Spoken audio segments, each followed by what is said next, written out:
Good morning and welcome to the Sabi Sounds. It's hot cover today. Hopefully it won't bring any rain. If it does, I'm guessing it's just going to be drizzle, nothing too serious. But for now, we're very happy with the weather. Cool weather is great at this time of the year because it's typically very hot. And the cooler the better, especially for the game viewing, I find. So, Brian's in final control this morning. Alex has got the day off. And we are going to start off by following up on the last of the Nkuhuma Pride of Lion. We followed them yesterday evening. It was a wonderful, wonderful evening. And we got to spend about 2 hours with them, of which the majority of time they were on the move or at least interacting with one another, which was great. They weren't far from here. And I'm surprised they didn't actually go to the Djuma waterhole last night. There's no reports that they were seen on the waterhole camera. But they were heading right there, and they were only about a half a mile away from there when we last left them. Either way, we'll start off by looking for them, see where their tracks lead us, and anything else is possible along the way. The plans often do change out here, so for those of you who are new, that's something to bear in mind. Because there are so many variables in terms of what we could see at any given point, the plan often does change from what we initially set out to do. Also, for the newcomer, welcome on board. And just to let you know, if you'd like to ask me any questions, you can do that. And to do that, you'd hashtag Safari Live on Twitter or send an email through to WildEarthTV. And Brian in the final control will then try and relay them to me over the earpiece, over the radio.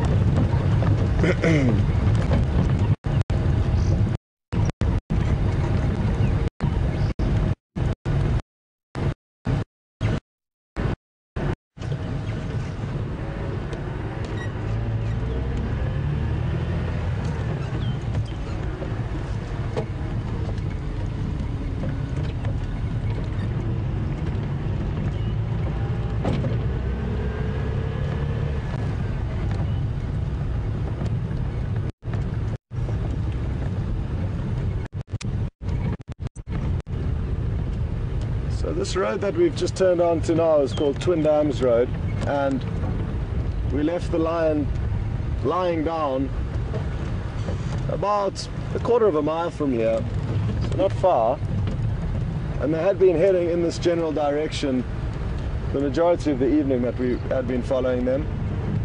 So I'm surprised they haven't popped out at the waterhole. Who knows what could have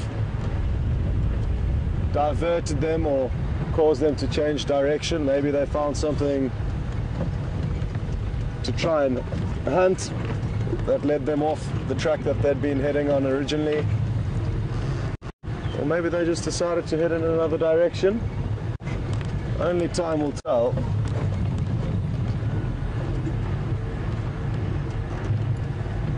There was one lone impala that we left very close by to these lion. Interesting that she was on her own. But even if they had killed her between 8 lion, it would have taken them probably 10 minutes to finish up maximum, and then they would have carried on. The only kill that would have kept them in this area is something larger, like a buffalo, which they are apparently really good at hunting.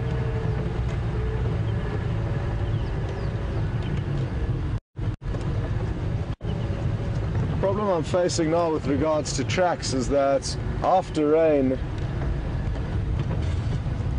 which we did have last night, the ground almost solidifies. Oh wow, look at that. Took the land.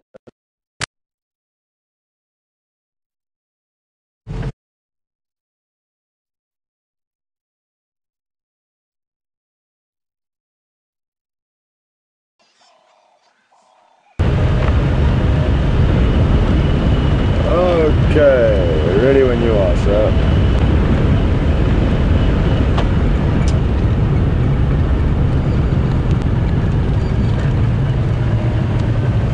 Welcome. apologies for the break in signal. We've done a loop around and haven't come up with any tracks, so now I'm going to head on to the northern side of the Mulwati River, or riverbed system rather, that both feeds into the Djuma waterhole and then continues down from there. And I'm guessing they would have potentially that.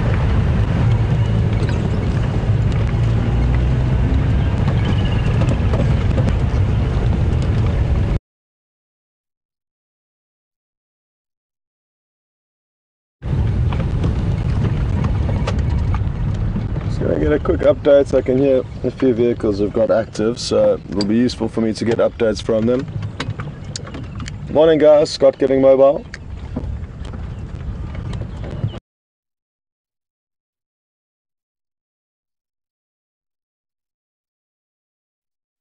Any updates?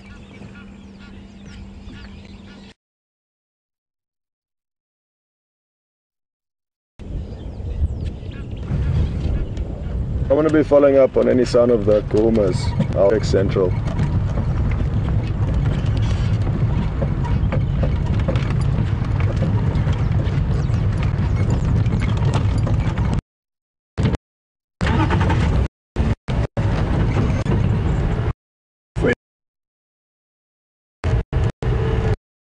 On any networks in the immediate area, that could well mean that they've made a kill somewhere close to where we left them last night, which would be great, and that may require me to be off the vehicle minutes to be able to snoop around on foot to look for them. So just to warn you that I may have to abandon the vehicle temporarily, but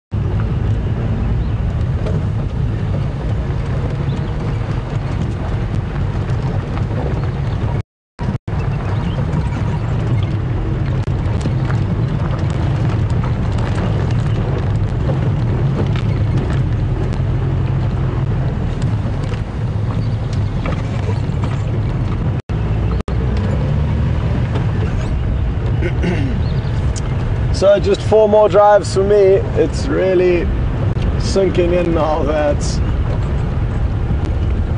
the project is coming to a close. There's just enough for me, but 6 more drives in total.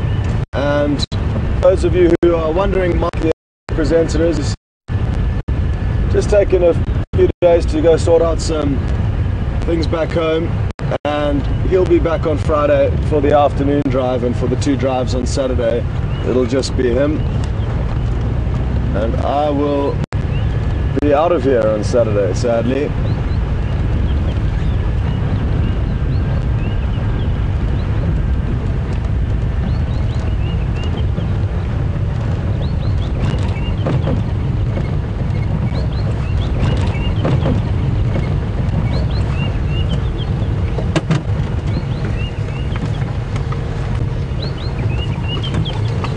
There's a couple of things that are making the tracking difficult. As I said earlier, the fact that we've had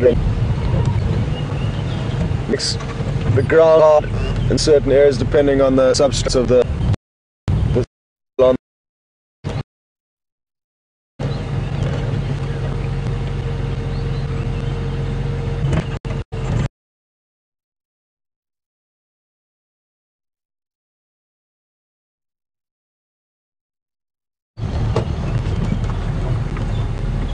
to make sure which way they're heading, but they do appear to be heading down this road, so we have already found their tracks, which is good.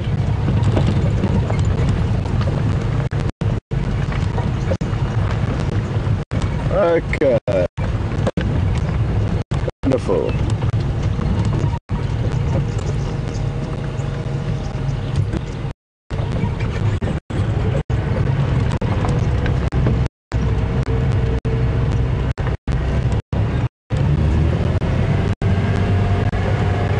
copy. Thanks, bro.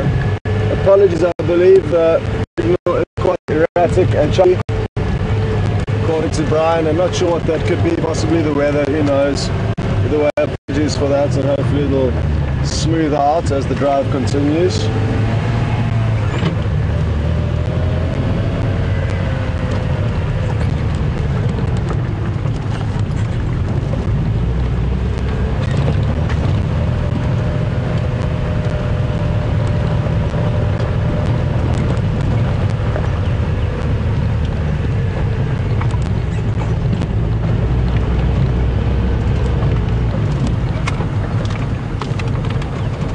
Interesting. There's no further sign of these lion tracks on the road, which I find bizarre, as I would have expected them to continue down this road once they got onto it. Let's double check a little bit further ahead. They could well weave on and off the road, as they may be attempting to hunt things along the way.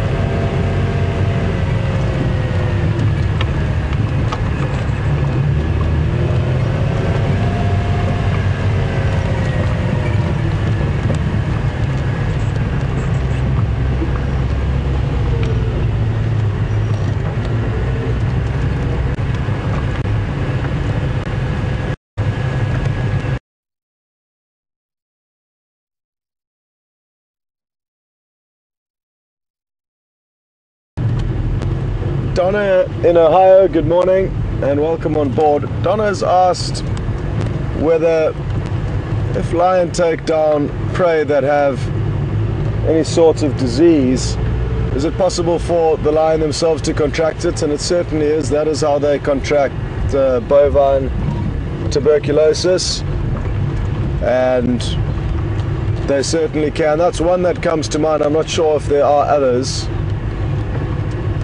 diseases that they may contract, none that I can think of, but certainly bovine tuberculosis could be one of them.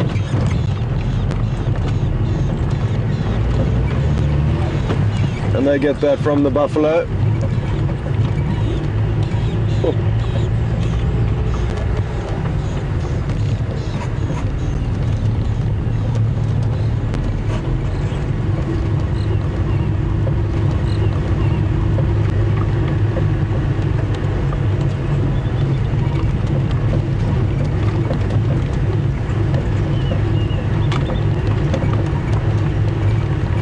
Very seldom drive this road just to be productive, but I think the lion could have cut up in a north and east direction. They're heading east along the road, but I think they may have veered off to the north and therefore would have crossed over this road at some point.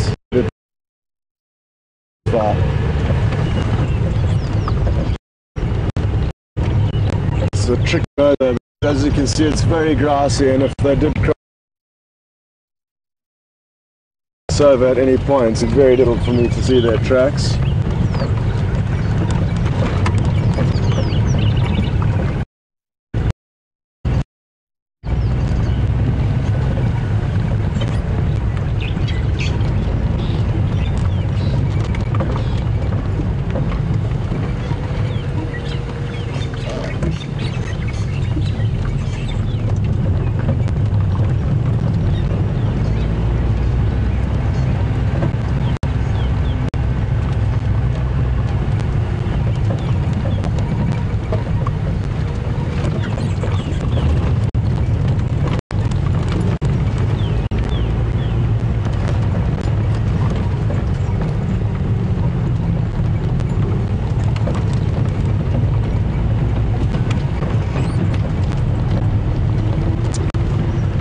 Brian's just let me know that a lot of the viewers are sent through very kind messages on Twitter, so thank you very much for those kind messages.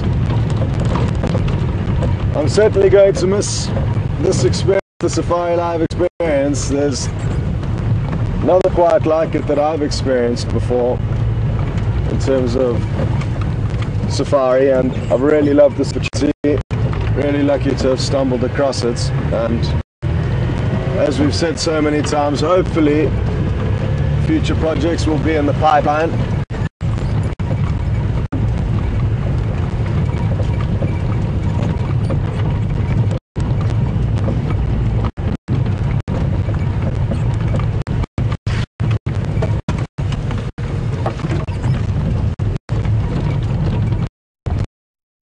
This road very often is because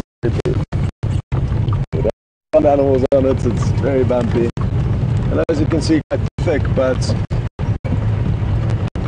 I'm glad we're driving it this morning. I've put a change of scenery, and hopefully it's going to be taking towards where this pride of lion have had to.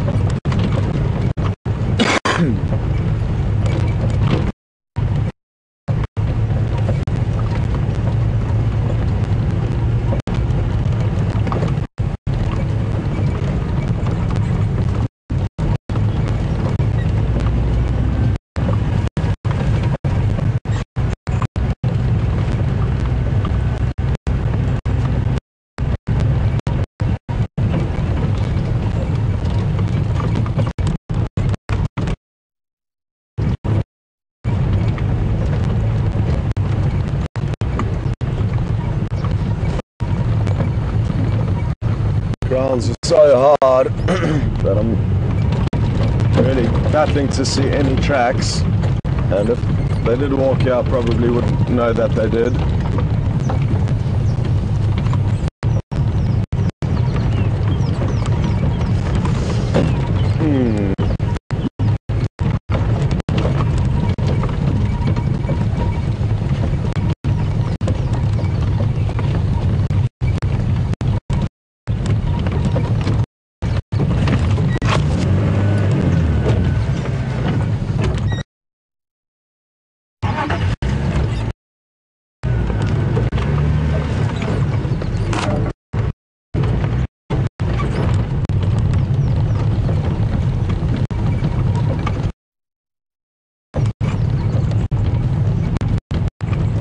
Question through from Doug in Connecticut regarding human intervention in animals that may be sick or wounded, and whether government officials will have a say in that, because we are part of the Greater Kruger National Park, which is government owned, and because we are open to it, we do have to abide by certain rules and regulations of that park. But if, for example, an animal like a rhino, for instance, whose populations is threatened, is injured, there could well be intervention. And the Sabi Sands Wildtuin, or private reserve, but its official name is the Sabi Sands Wildtuin, and a Wildtuin is just a direct translation from Afrikaans, is a wild garden. It is essentially a game reserve. So, management who oversee all of the land within Derby will, in all likelihood, contact Sand Parks and the Kruger and bring out a vet from there. So they could well join forces in this and bring in government vets to do this job, because we do fall into the Greater Kruger Park. But intervention is very, very rare. The only animal that I can think of that they would probably intervene on in this day and age is rhino, possibly elephant to a degree, but any other. And also, I mean, if injury to that animal is due to a man-made reason, whether it was somebody crashing into an animal or could go on forever, but if the injury is a result of man, then they will, in all likelihood, be more likely to treat the animal. But if an injury that the animal is attained natural cause, then it could well be left to its own devices. Oh, awesome. a hyena, which is an animal that we don't see nearly as much as I'd like to. And it could very well head into a mud wallow and look for... Will it just keep coming towards us? Even better. Well, I certainly didn't expect it to keep on coming towards us, so enjoy this.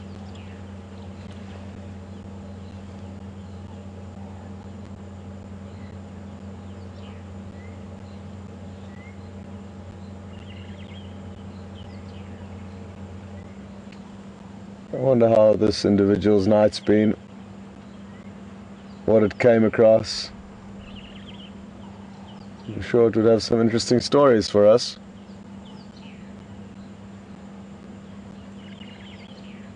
Certainly using that nose of his or hers. Hard to tell. Could be a female. She looks quite big, and the females are bigger than the males in the hyena world.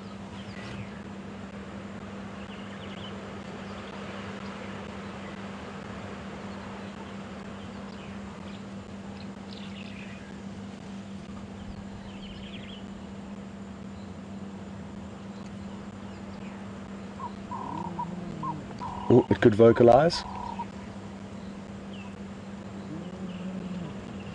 Come on.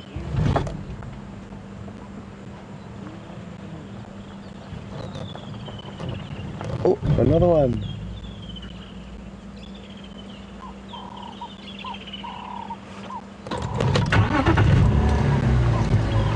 Oh, isn't this wonderful? We're going to do our best to follow them. Let's see where they take us.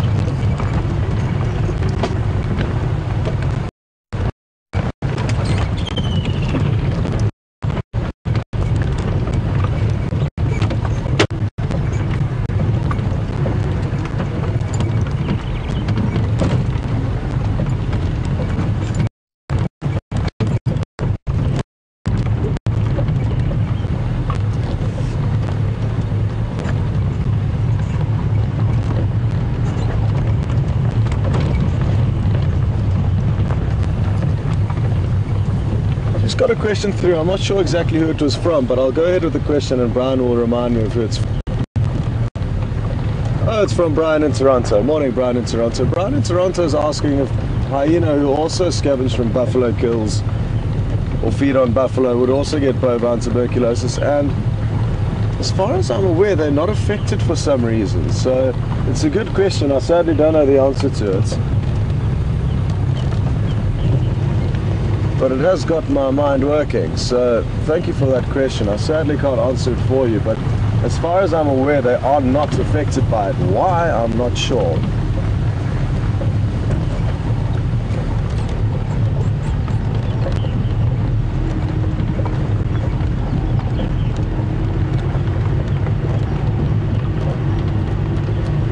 Well, what would be first prize if these excuse me, is if these hyena led us back to their den sites. The chances of us following them all the way would be difficult, but we've just come across a roadblock. You got it there, Vim? The spider here. About 3 meters in front of the vehicle. I'll drive right up to it. You got it?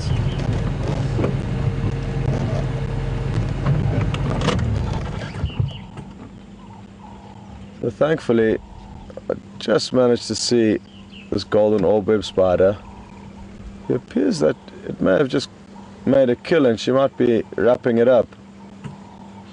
You can see there's a male that's approaching her, much smaller than her, from the left. And he needs to be careful because the females will kill the males, and it's often that you'll find that the males are hiding on the other side of the web to prevent her being able to catch them. And it does look like she could be wrapping up a kill. Vim, can you see there? My monitors, I can't see anything, so if you can just let me know how things are going there. I can't see what she's eating, but it looks maybe like a fly or something with wings. Okay, cool. Well, that is nice, and we're just gonna loop around and try and stay with these hyena.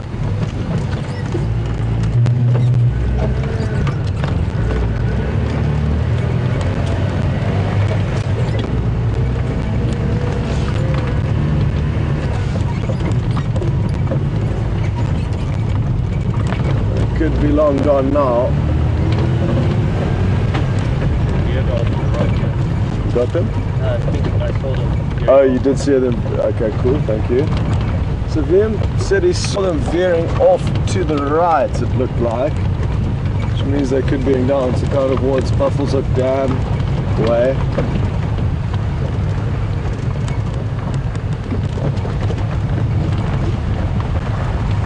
Which is perfect because we were going to go and have a look there anyway. Oh, no, I can see their tracks here. They were still running down this road.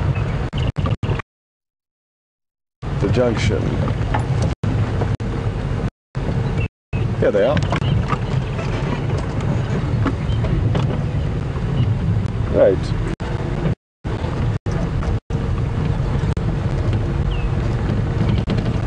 This is a perfect example how the plans changed to looking for lion. We found a hyena. Hello. We've got a very unique style of running, but it's very efficient because they use minimal energy and they can cover huge distances with this running style. And necessary for these animals, they do need to cover large distances, whether they're hunting or scavenging. They are long distance athletes.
The nice thing about following hyenas, their senses are far better than ours, so if they do come across anything interesting like the smell of a kill, they could well lead us to it. Be a kill made by a lion or leopard, or ideally their den sites, as we don't know where any hyena den sites are at the moment.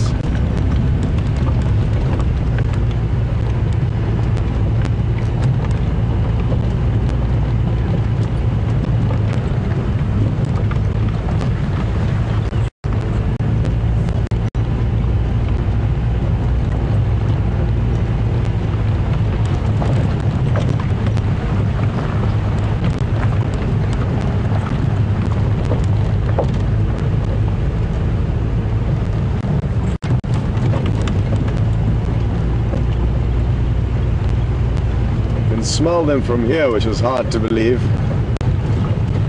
The wind is blowing towards us, but they are really strong smelling, these two. wonder what they've been chewing on or rolling around in, causing them to smell the way they are.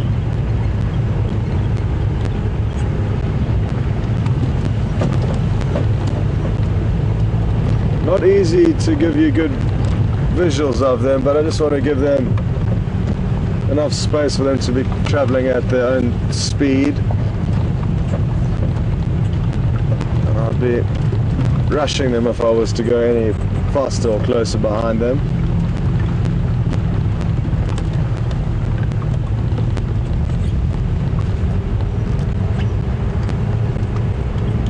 This is a great example of the distances hyena cover on a daily basis, just since we've been following them, which is a fraction of the time they would have been mobile over the course of the evening.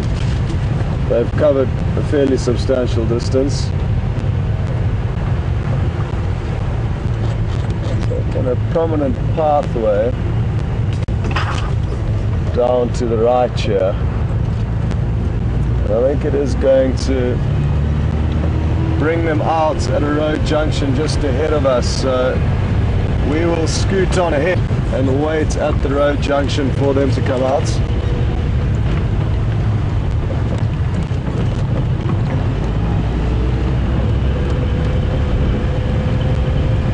That will hopefully get a frontal shot of them running past us.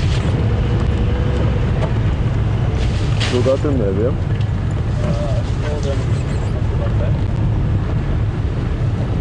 I think they could well pop out.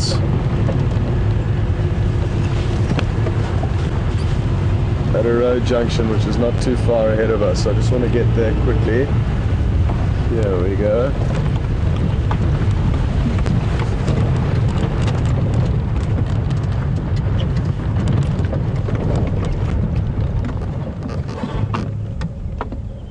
That was lucky.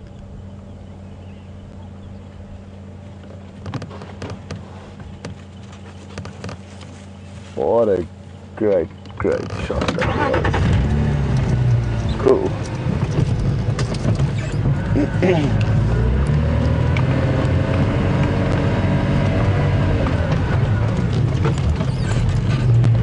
They are actually taking us in a good direction with regards to following up on these lion. Excuse me. And I say that because they're taking us to our eastern boundary.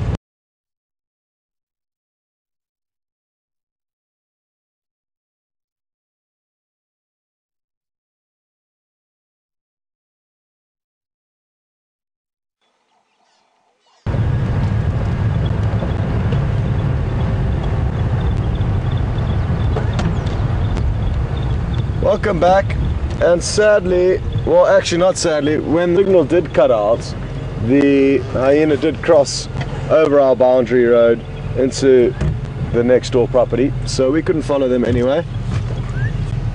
There's a marula cake in front of us that VM can show you. The elephants are responsible for making these marula cakes, and typical to see them at this time of the year. What's interesting is that you can see they hardly have been digested. They still haven't even changed color from when they went in. But what would have happened is that the elephants would have perforated the skin of that fruit, and it's mainly liquid that you can really get out of the fruit. There's not too much flesh on the fruit, or any flesh that you can really chew off. So it's just the liquid that the elephants would be targeting, and it's a liquid that's very, very high in vitamin C.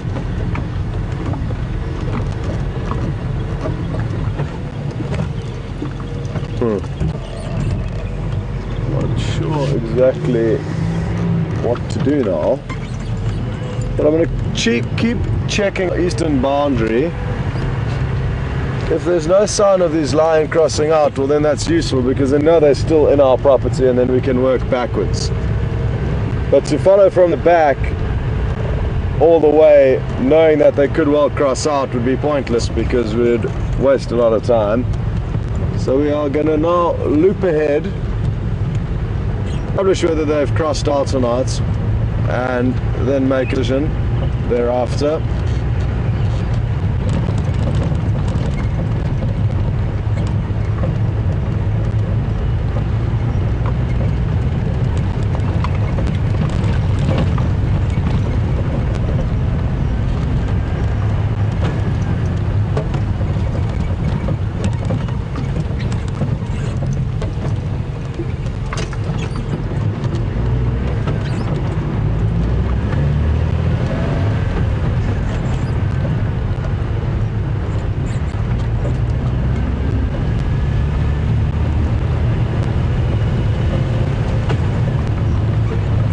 Lager, depending on your preferences, and this is the Cape Turtle Dove.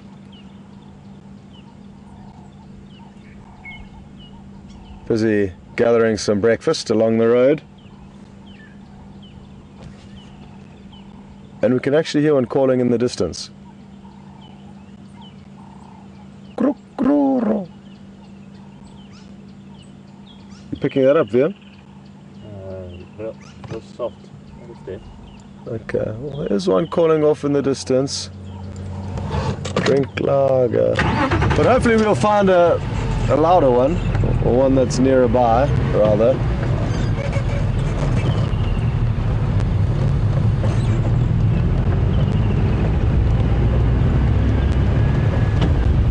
I'll see if I can... Oh, it's just flown.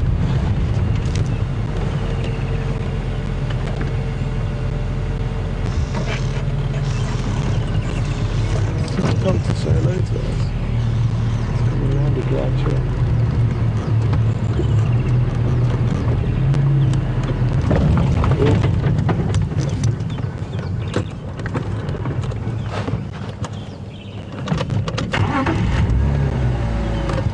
I'm just going to try and keep still.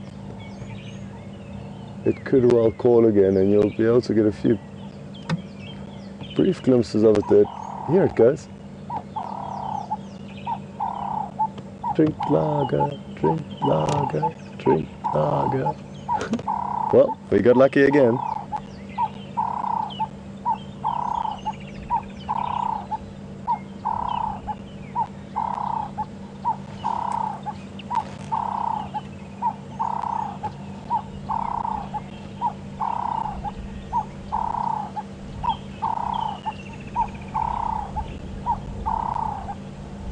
A very typical call of Africa, and one that's heard widely throughout Africa, the Cape Turtle Dove. So whoever that was, and I apologize for forgetting your name, but I hope you're watching, because that was for you. I think it was yesterday morning that you asked about the Cape Turtle Dove.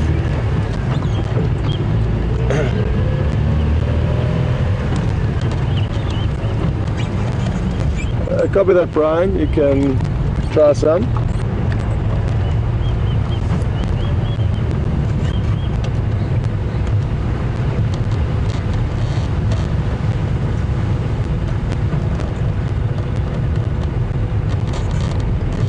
Just got a question through from Ryan in Utah, asking whether hyena and aardwolf are genetically compatible, and therefore if they mated, would they be able to have offspring? And I'm fairly sure the answer to that is no, but I'm just going to get my book out and double check. Hyena are in their own family, the Hyenidae family, and therefore they would probably not be genetically compatible with an aardwolf. And I've never heard of any of them being interbred in any captivity or anything like that. And yeah, the aardwolves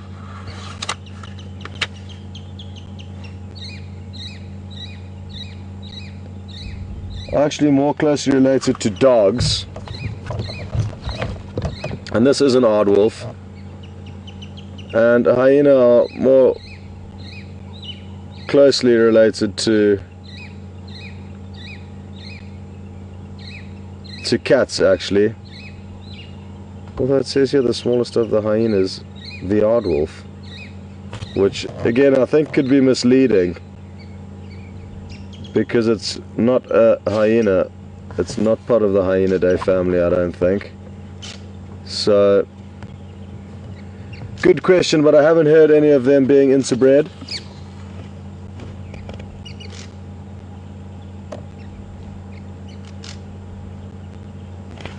Oh, even just here, interestingly, under reproduction it says between 1 to 4 pups, meaning dog-like, whereas hyena, as I've just mentioned, are more closely related to cats. So you would typically call their youngsters cubs, not pups.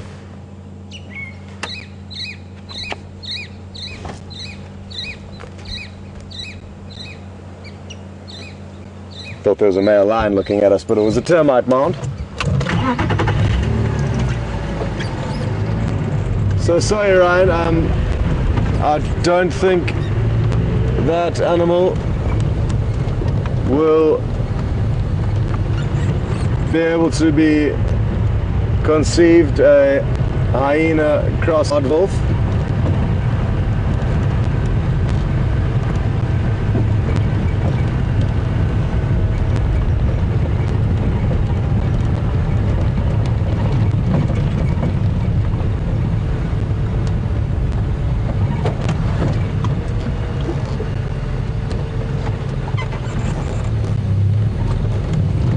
Lisa in Calgary just asked whether hyena have got the same exceptional smell as a domestic dog, and I think their smell will be far better than most domesticated animals. And on top of that, there's some domestic dogs with much better smell than others. You could, I don't know, maybe want to compare a bulldog with a basset hound or a bloodhound. There are domestic dogs with far greater senses of smell than others. So, excuse me, those dogs, domestic dogs with really good senses of smell, yes, maybe, sure, some of them may have smell slightly better or equally as good as a hyena, but I'm typically going to back a wild animal's senses above any domesticated animal. So yeah, and as I say, domesticated dogs, it's a huge bracket to compare against. So possibly more specifically, like I say, animals that have, or domestic dogs with really good senses of smell, maybe they're competing with them, but wild animal senses are typically not necessarily much better than a domesticated, but a hyena sense smell is crucial for it to be able to find prey that it does scavenge on. Not that it relies entirely on scavenging, but they are kind of evolved into that to fit that niche, to clean up the carcasses, the parts of the carcass other predators cannot finish, mainly the bones, which their exceptionally powerful jaws can crush through. Okay, well, no sign of these lion coming out anywhere on the eastern boundary, so I'm going to head back down the road that they were initially heading down towards us before they veered off. And it's quite funny, the road that we drove down, that I said we don't typically drive down very often, it was quite bumpy, it's called Hyena Road, and it did actually lead us to Hyena, even though it wasn't on the actual road itself. It did lead us there, so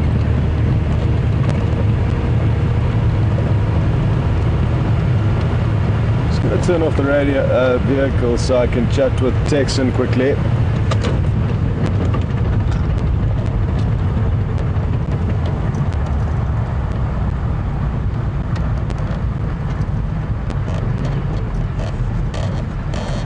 Texan.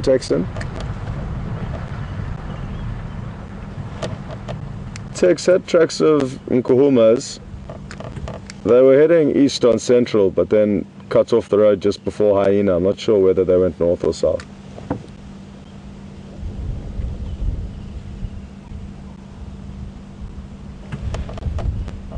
Okay, copy. I've come from Buffelshoek Dam. I also did Hyena Road.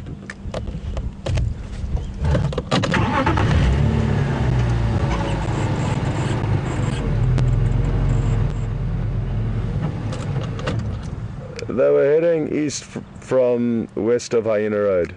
West of Hyena Road.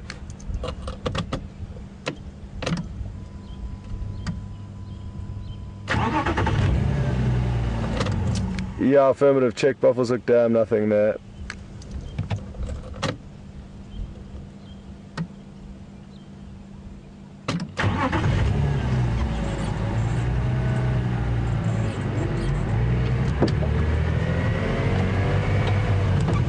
One thing I'm not going to miss is the radios. They've been very frustrating for me. Anyway.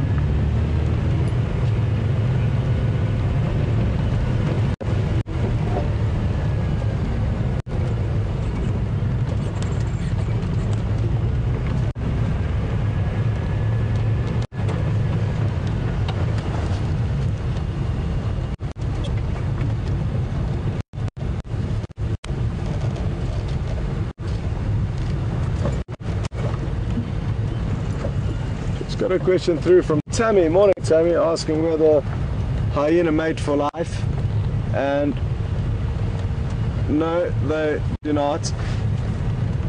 They've got a interesting hierarchy. Hyena females are dominant in hyena society, which is extremely rare in the animal kingdom. It's typically the males that are dominant and bigger than the females, but with hyenas it's the other way around.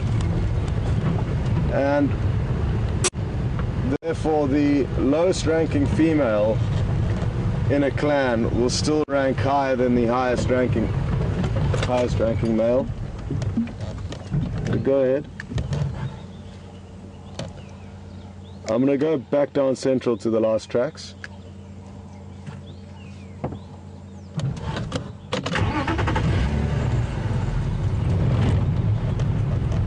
So the lowest ranking female ranks higher than the highest ranking male, which is really interesting.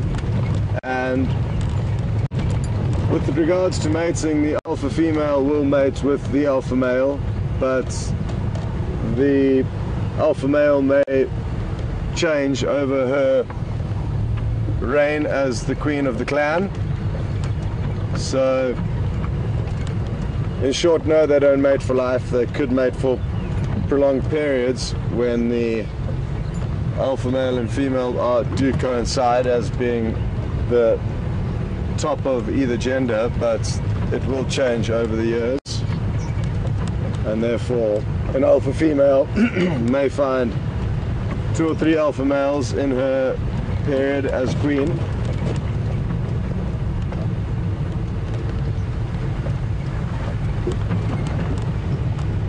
So much does vary though on, especially with the same animal, the same species of animal. A lot depends on where you're seeing them, and dynamics and behavior can change drastically from one area to another, even within the same species.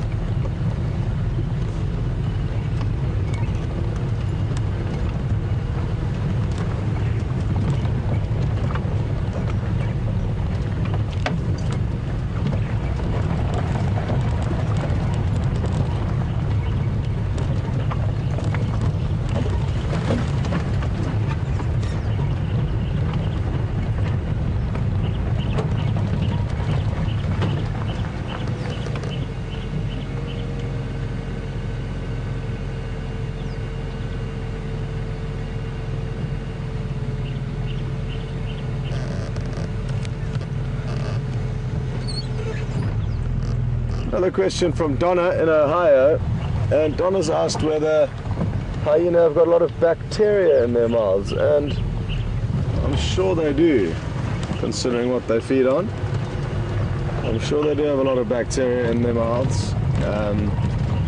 You wouldn't want to be bitten by one, because I think, let alone the bite causing damage, I think infection will become a problem. but probably no different to that of a lion or a leopard.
I've ended up taking the wrong road, but that's all good because it doesn't matter where we're checking, at least we're checking some areas. But I would like to get back onto another road, and I have one last little look for these lion. If nothing pops up, then we'll head into a different area potentially. Like I said, in this area that the lion have headed into, they're quite big blocks that are thick, so if they have made a kill there,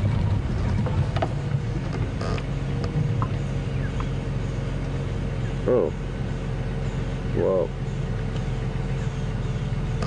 it looks like they've walked down here, so that's useful. So even though I took the wrong road, it's where these lion have popped out.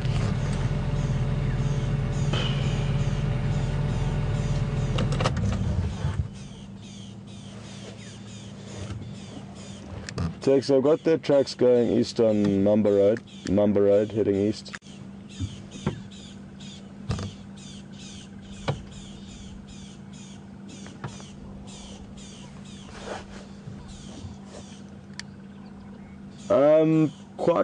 Quite far down Mamba Road, close to the Skovanin.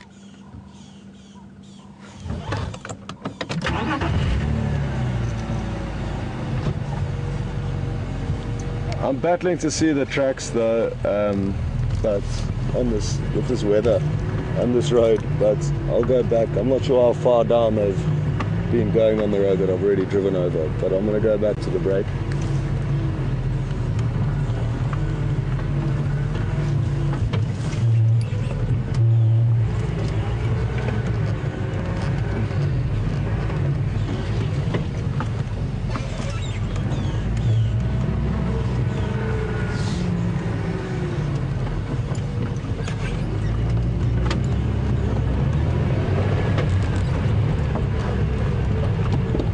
Okay, lions, where have you guys decided to hide?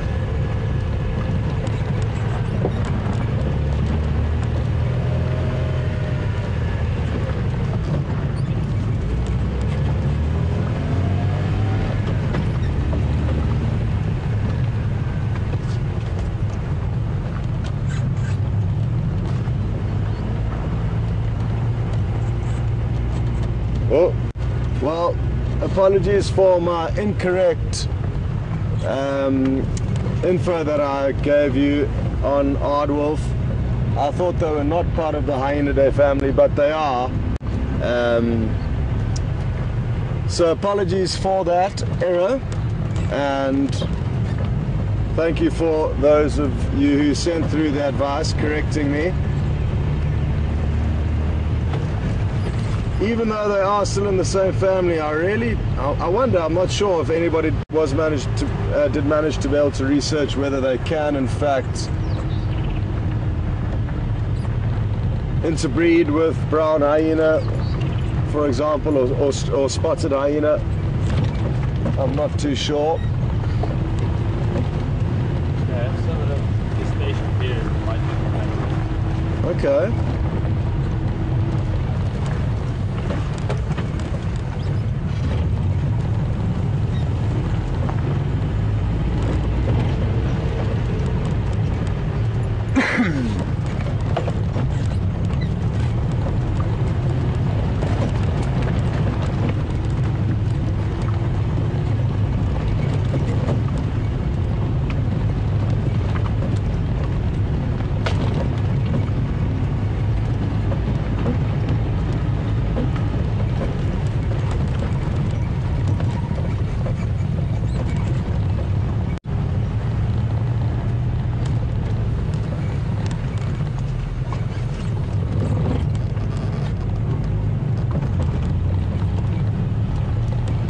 question through from Sandy asking whether the leopards are making themselves scarce because of the lions being around.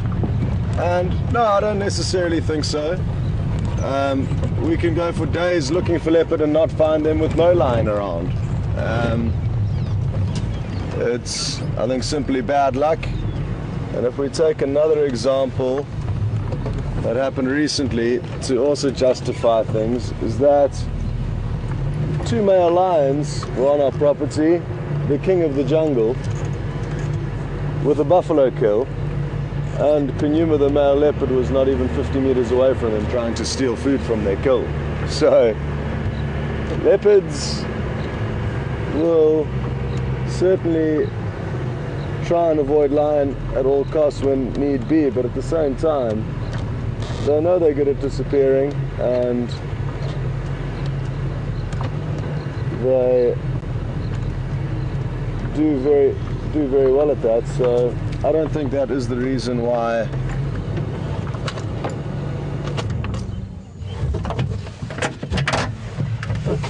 we haven't seen a leopard. I just think it's bad luck, and the fact that we haven't really been looking too hard for them.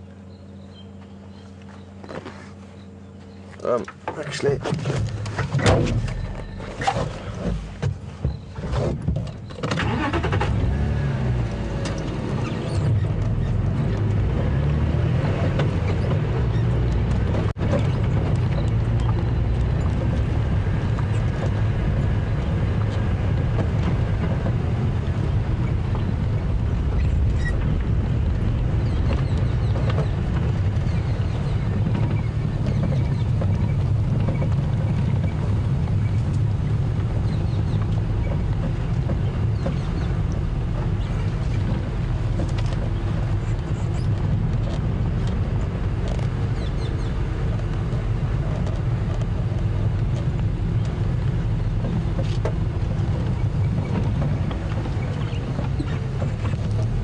got a question through from Darren, still on hyena, and Darren's asked whether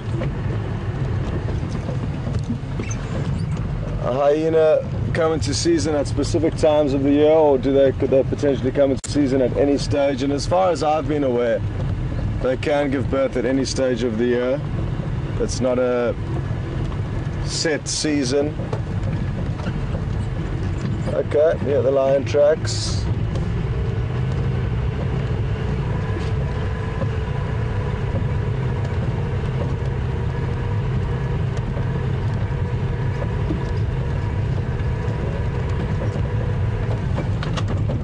Tracks now head south down, I think, Drakensberg Road from Mamba.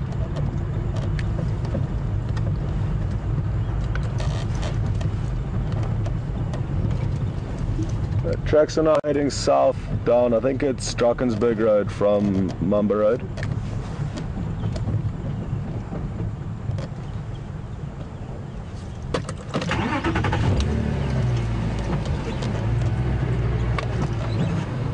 Yeah, affirmative. They're heading south from, I think it's Central Luampa. I'm not sure. I'm getting confused here, but they're heading south down that road.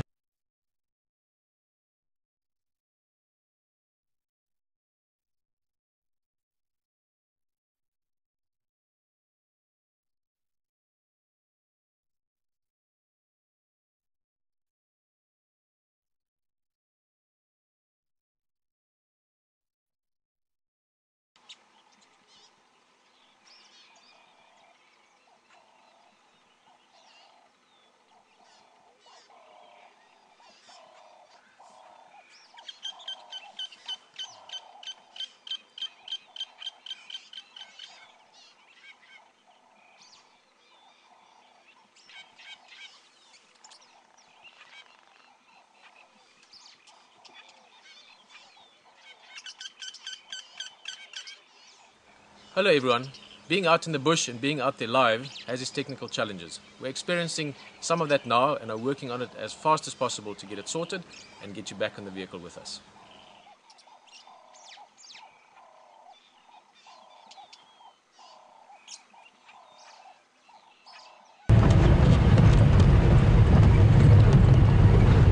Welcome back, and Yeah, haven't missed anything. We're still following up on these lion tracks, which I did have not far from here, but then they've disappeared again. I'll pop out onto the road here. The lions will use, and leopards will use roads regularly for getting from A to B, but if they know that they're getting up to a T-junction and they would prefer to veer either one side or the other, they will not necessarily stick on the road. They may take shortcuts through the bush.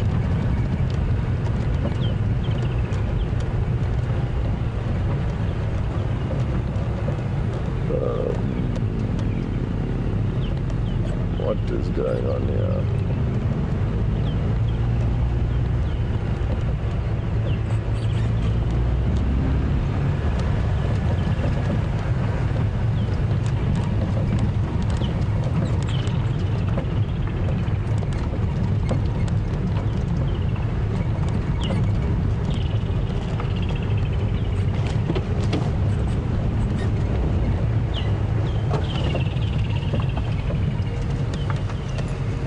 Yeah, they were going east, but then they didn't come out onto the break.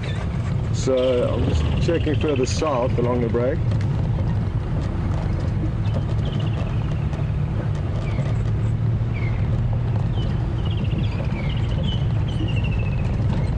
Okay, copy.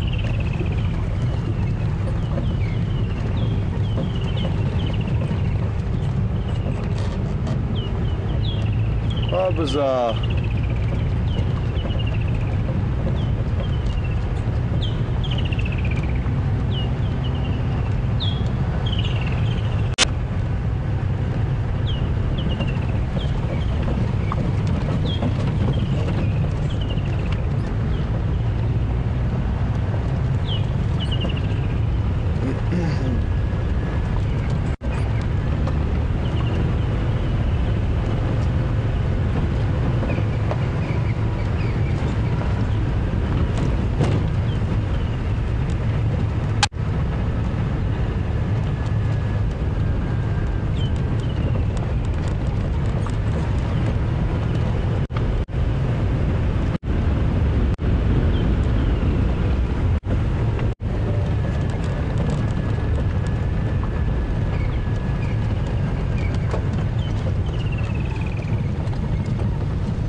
Well done, Vian. Tex, we got them here if you just come down to the cut line.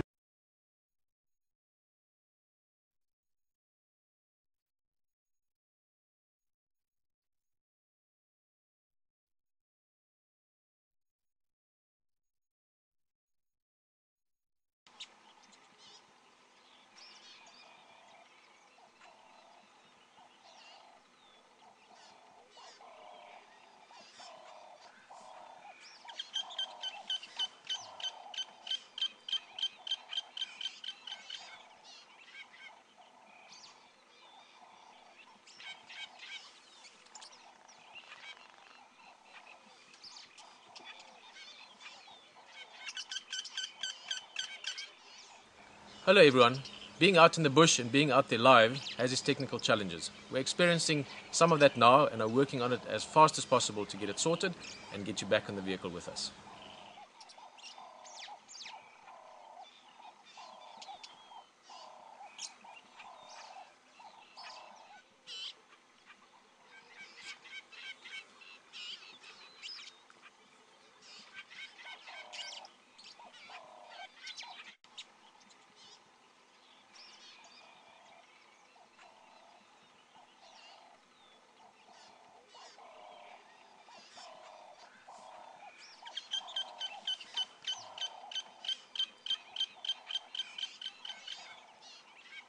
Track line.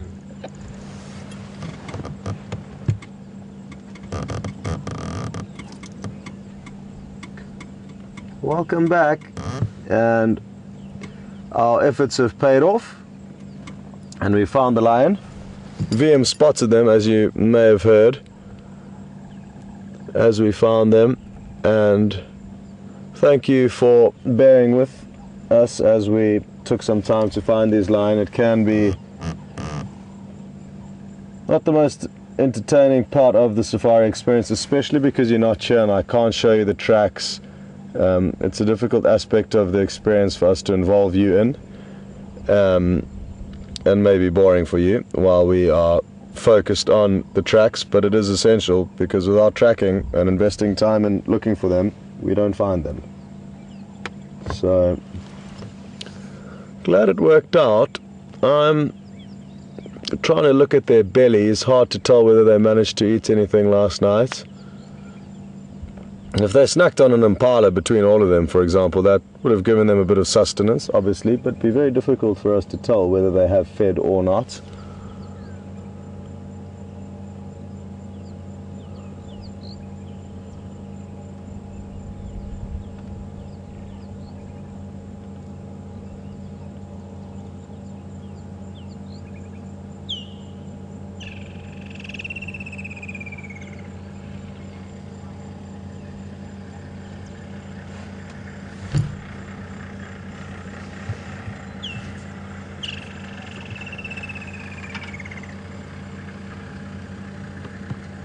And Texan's come to join us. He was also aiding in the search for them, just checking different areas, and you would have heard me updating him on their movements. We were a little bit ahead of him in the progress.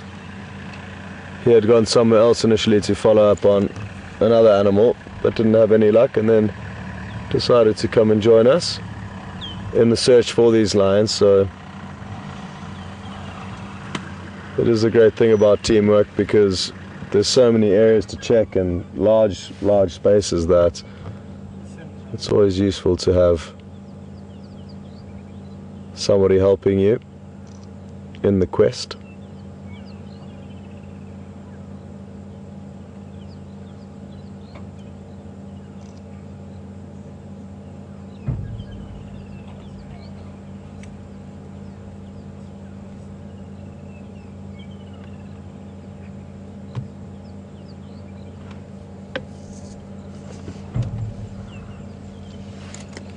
Our kids in Arkansas has just asked, at what age does the mane start appearing in the young males? And I've seen cubs from about 1.5 years start showing signs of a mane developing.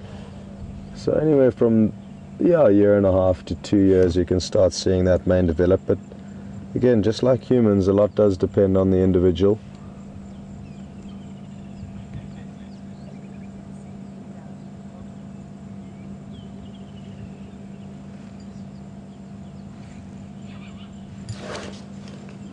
Tex, do you know how old this young Marora is?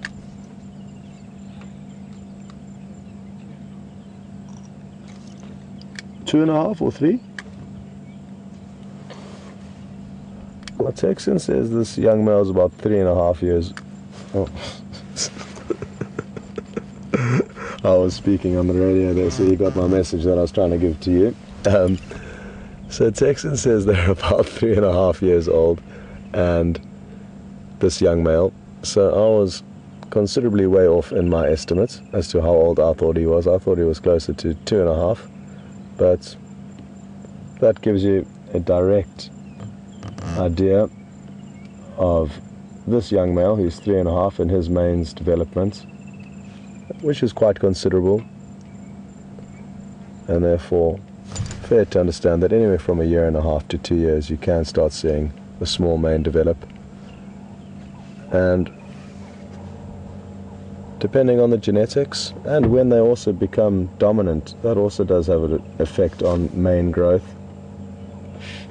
I think for some reason when males do become dominant and know they are dominant, their testosterone levels may increase or vary, especially when they may start mating, and this may have an impact on their mane growth, because there have been some speculations and studies as to males being old but not necessarily dominant, and therefore still having sometimes a smaller mane. So there's many variables.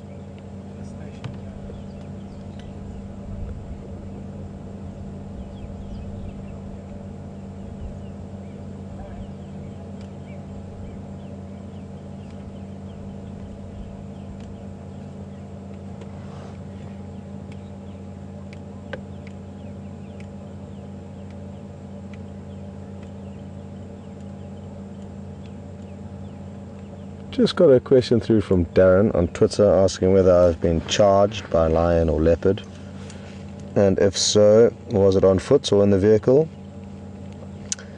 In the vehicle, I have had very few negative encounters from lion or leopard, but there have been one or two instances where leopard have come up to the vehicle and charged, but nothing too serious, and it was typically one leopard that was very nervous, and it's only ever happened with her in the past. And with lion and leopard on foot, yes, I have been charged by both. Once with the leopard with cubs, which was terrifying, but she was a relaxed leopard. It's just that we had stumbled upon her with very young cubs, and she wasn't happy about that. So I've been charged by leopard on foot and lion countless times on foot, but thankfully they usually just give you a growl and a few little steps towards you before they stop and let you back off and make space for them. I'm looking forward to doing some more safaris on foot, because you do get these more intense sightings by spending time out here on foot, and I enjoy getting the blood pumping.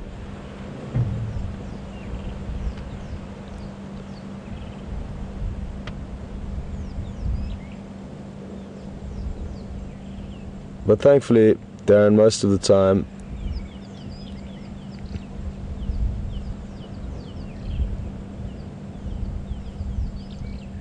so yeah, Darren, thankfully most animals, not only lion and leopard, will avoid making contact with humans. They may well charge you and warn you that they're not happy about your presence, but for them to actually make contact is very rare, thankfully. Now, just to recap, for those of you who weren't with us yesterday morning and yesterday afternoon, we did view this same pride of lions. They are called the Nkuhuma pride, and there are 8 individuals here that we can see of various ages. There's 2 that are much smaller, around a year of age, and then a sub-adult male who's 3.5 according to Texan, and a few bigger lioness. So a very nice pride, and we had a great evening with them yesterday. We followed them for about 2 hours, basically on the move non-stop. And yesterday and today was the only time that I've seen all of these lions together. I've seen them in smaller groups before, but haven't seen them all together. So sadly don't have too much in the way of stories or know-how or knowledge on this actual pride from my own experience. But chatting to one of the guides, Craig, yesterday, he said they're a very strong pride when it comes to hunting and can take down buffalo with ease. So that's quite interesting, because I wasn't convinced that the dynamics of this pride would be able to, and that was nice to have him confirm that. He said in his first 2 weeks working here they killed 3 buffalo, 2 of which were, I believe, on the Djuma property, and the other one was on the property where he is now to the east of us, which is where they have been spending the majority of the time. As I say, we haven't seen too much of them. It's interesting as to know why, because it's not that there's another pride putting pressure on them from the west that therefore overlaps onto our property. So we're almost at the moment in kind of like a bit of no man's land, and not any given pride of lion are spending a lot of time on Djuma. But that dynamic will change over time, and pride dynamics obviously do change, and numbers over time.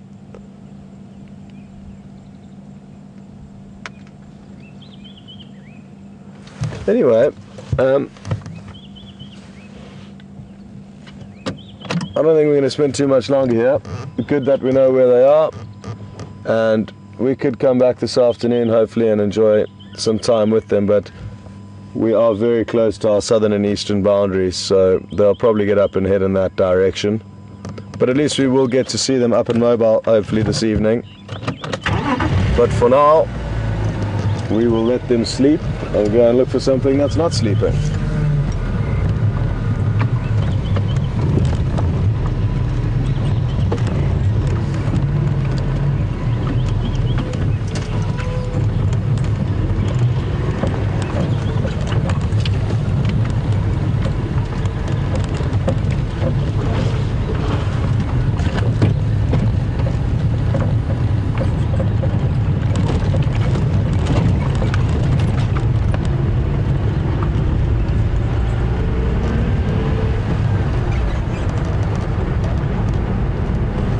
Jennifer in New York just brought up a good point.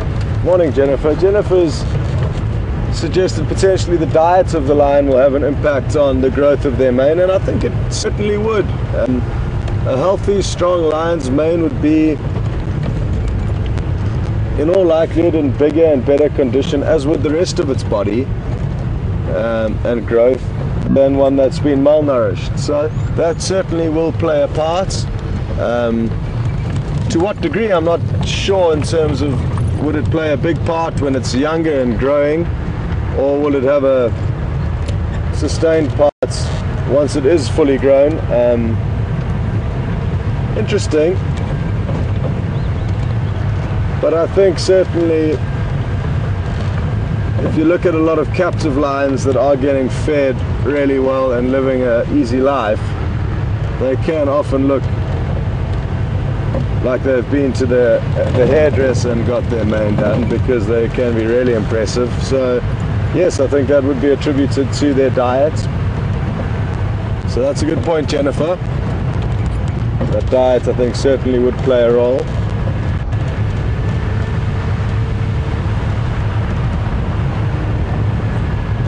So now that we've found the leopard, the lion,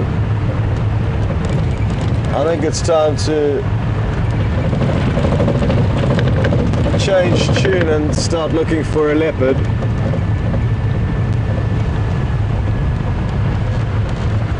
And anything else that we may bump into along the way.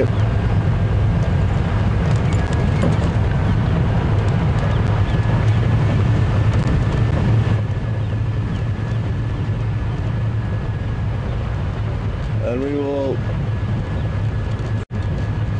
work through an area where there have been a lot of leopard tracks. Well, there were a lot of leopard tracks yesterday, but no sign of the leopards coming out at any point. But at least Texan's also out on the property, and together we will maybe come up with something between us.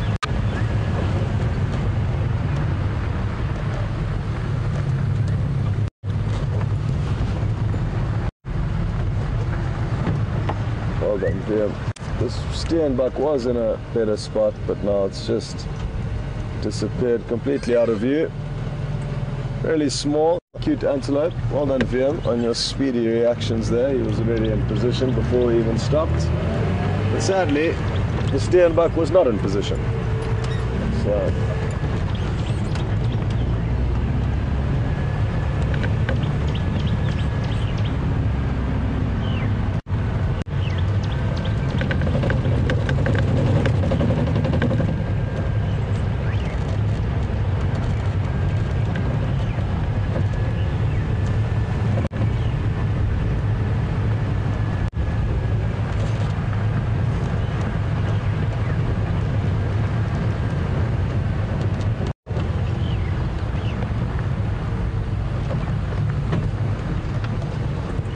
Aline has just asked a question, and that is whether winter or summer is better for walking safaris. Good question. It depends where in Africa you'd like to walk. If it is South Africa, I would suggest winter. It allows you to be able to walk throughout the day Whereas in summer you wouldn't want to be walking any time between 9 o'clock in the morning and 3 o'clock in the afternoon at the most. I would even stretch it to 8 o'clock, 4 o'clock, or even 8 o'clock, 5 o'clock, because it's just hot and uncomfortable, and the vegetation is very thick depending on where you are. So I would say that winter would be a better time to come on a walking safari.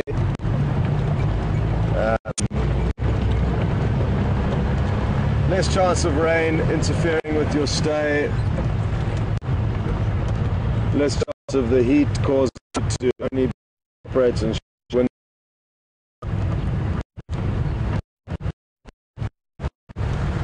So I think they're going to be safe to say winter, but a lot depends on the huge difference. If it was the size that you're coming to.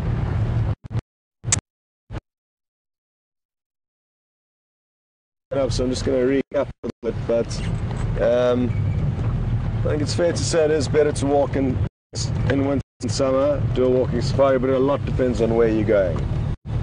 If you are coming to do a walking safari in the Sabi Sands, I'd firstly tell you that you're coming to the wrong place to do a walking safari, and then the second thing I'd tell you is that you are of the year. But on top of that, because it is very thick here in the summer and very hot and a good chance of rain, whereas you do get other parts of Africa that may be okay at this time of the year and are ideally also going to be good for walking safaris. The Sabi Sands is a walking safari destination. You can walk here when you're on safari, and most of the lodges' guides are trained to be able to take you on a walk, but it's not a good area for walking for a few reasons. The road network's quite high, and you want to be seeing as little man-made structures or evidence of man when you are on a walk.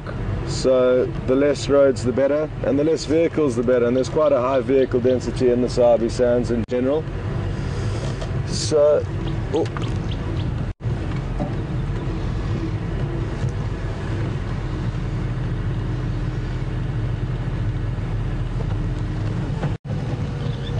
another Cape turtle dove just landed in this tree and started calling. It wasn't doing the drink lager part of the call, it's kind of an initial warm-up. What they do.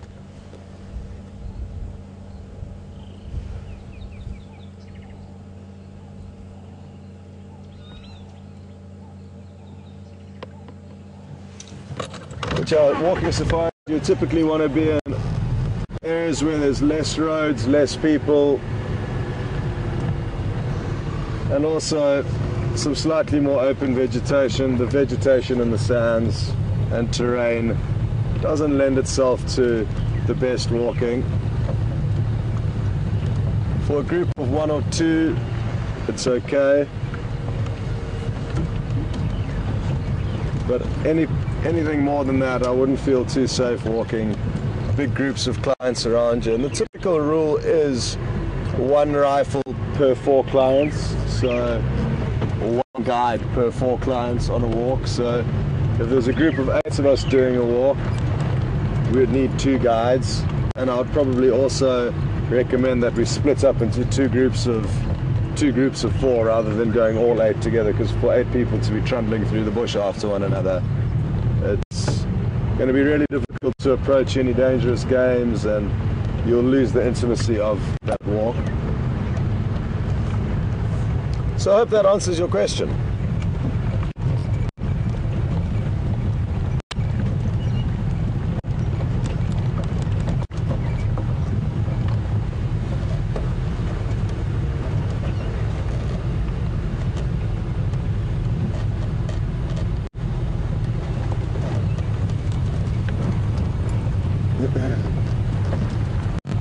Zimbabwe's got a great reserve called Mana Pools for walking. I've never actually been there, but I plan to go there this year.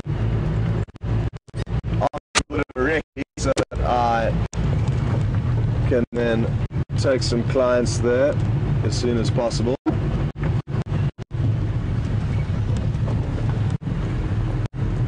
And that's one of many good areas for walking. There's some great properties within the Kruger National Park as well, where you can work. The lodge that I used to work for has a camp within the Kruger. They own 15 hectare concession, of which there are 5. That actually leads me to a really interesting point.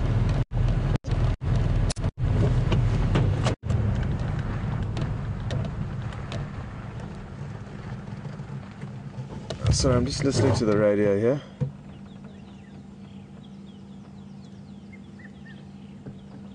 But the interesting thing about the Kruger National Park is because it's so big, they've got quite a few areas that were being unutilized and therefore not generating any revenue for the park. So they decided to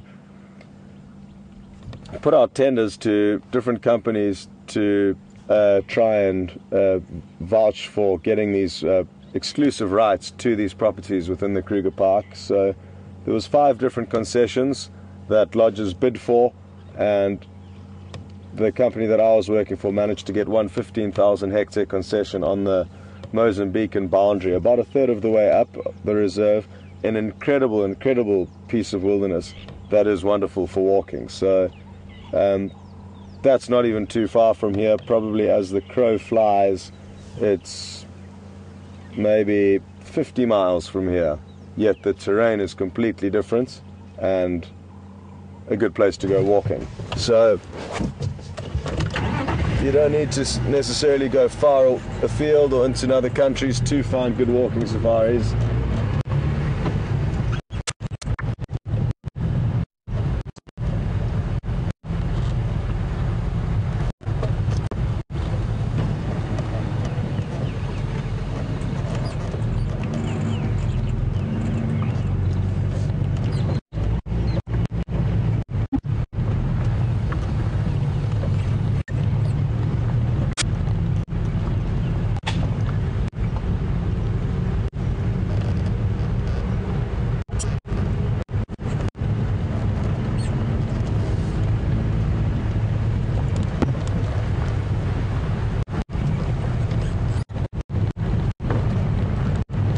Happy the weather's held out until now.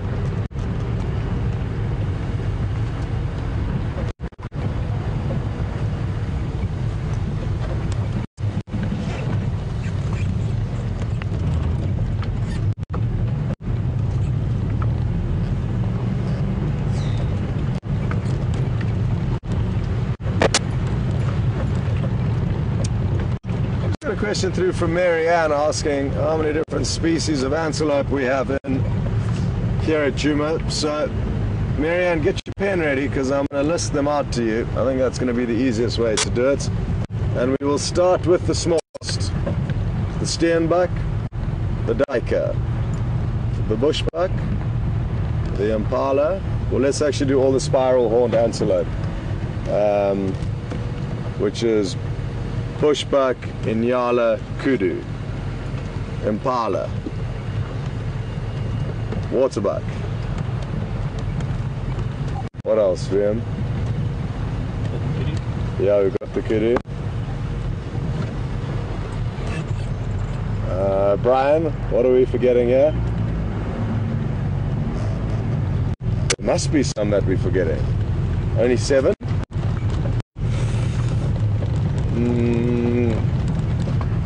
Yeah, it could just be the 7.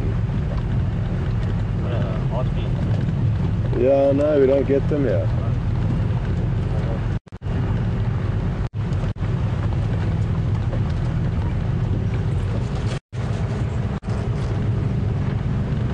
So I think those are the 7 that I've mentioned. I'm sure if we have forgotten any, people will put those suggestions through.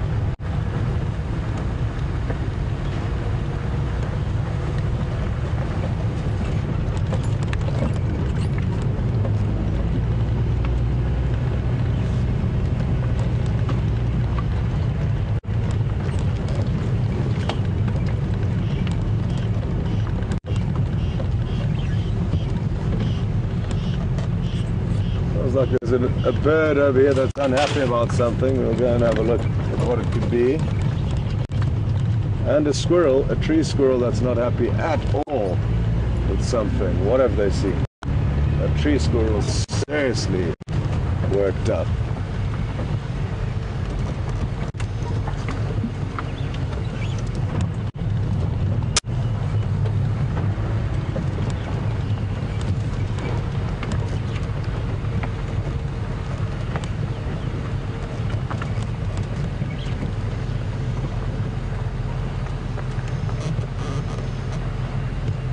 Okay, thanks, Brian. Brian's just sent through that in the entire of the Kruger National Park, there's only 20 antelope that we can see, but only about 7 here at Djuma. I'll work out where the squirrel was.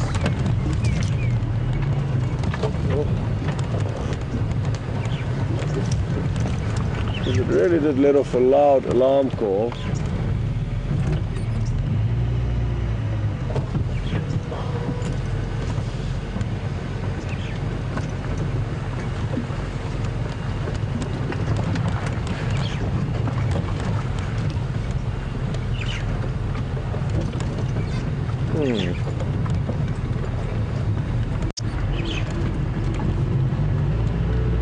Oh well, as so often does happen with alarm calls that we hear, we don't find anything when we go and look, because it's often something small or camouflage that we cannot even see, not necessarily a lion or a leopard. Not that we're not interested in the small things, but they are just so much more difficult to see. If it was a slender mongoose, for example, or a snake, it could well have slithered off or hidden.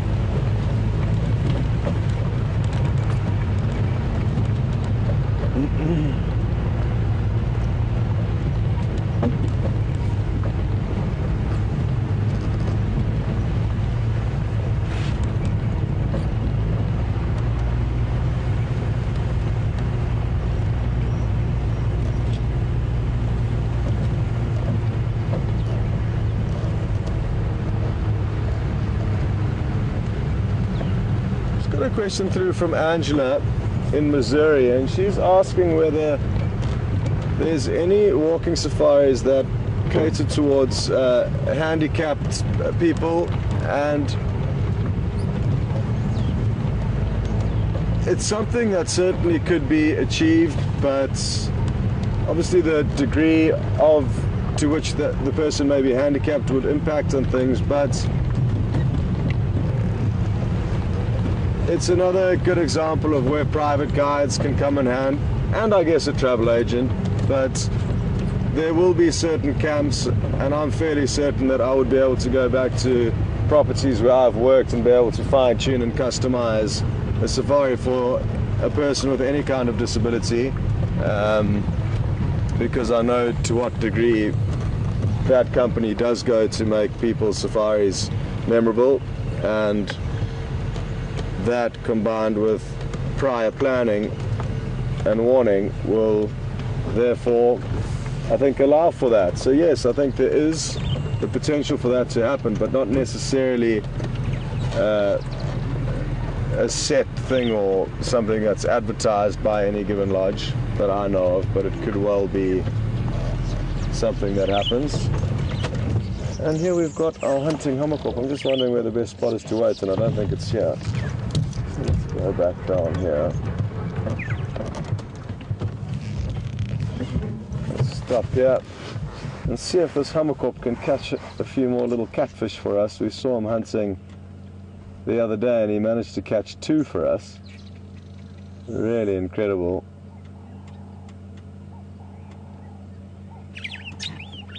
And I'm fairly certain it's the same one that's realized that there's an easy meal to be had here.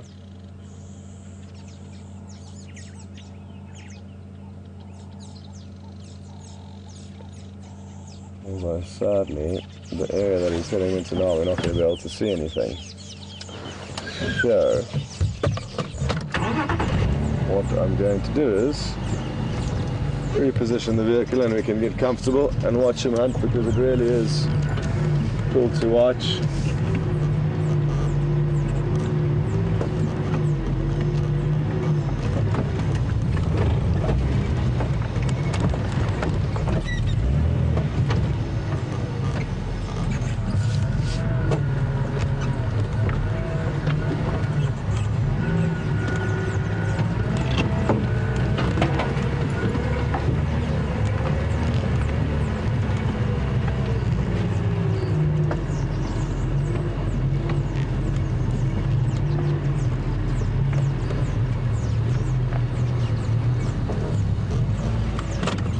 Got a question through from Michelle in California, asking whether we get two species of antelope here in the Sabi Sands, the sable and the gerenuk.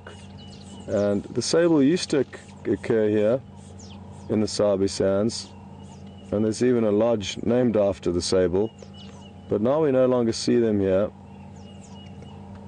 And there's various speculations as to why, but I think a big contributing factor is the fact that a lot of man-made waterholes were put into the Sabi Sands many years ago, and this changed the dynamics of animals moving through this area, one of which was the sable that prefer drier areas. So the sable we don't get here, but it do occur in other parts of the Kruger. And the gerenuk we don't get anywhere in South Africa, you only get them further north in East Africa. And Tanzania is where I've seen them, but far further north than here. Really cool antelope, the gerenuk. Now watch closely, because this hammerkop, even though its stealthy approach is very slow, as soon as it gets an opportunity to strike out at something, it's incredibly quick.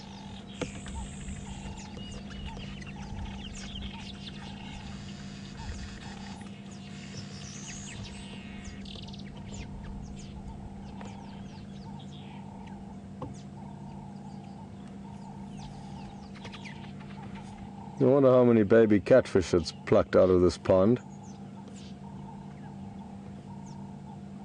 They grow huge, the catfish that it's catching. 20 pounds easily, I'm sure we would be able to catch one out of this dam of at least 20 pounds. And they get even bigger than that in bigger lakes and dams. They can get huge, the catfish.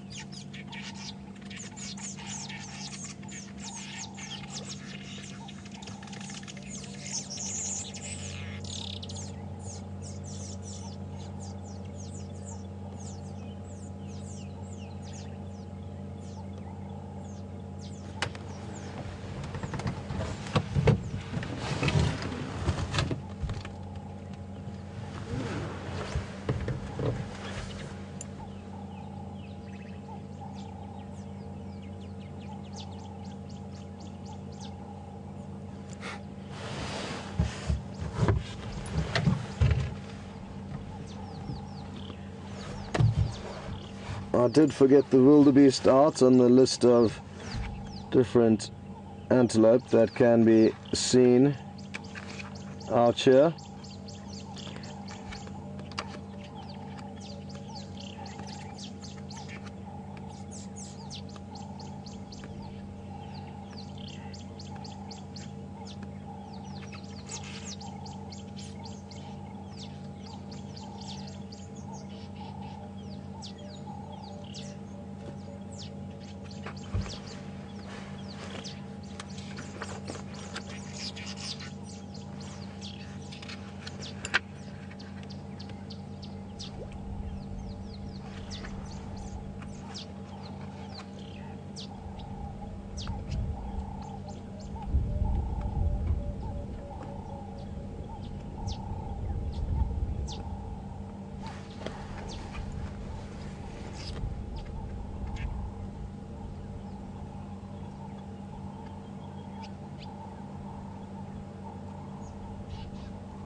It's incredible how all of the predators out here, it doesn't matter whether it's lion, leopard or hammerkop,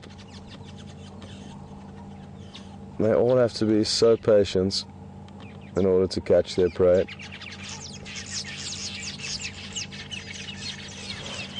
And also highly skilled. I mean, to think that it can dart out and catch a fish in its beak in this dirty, murky water,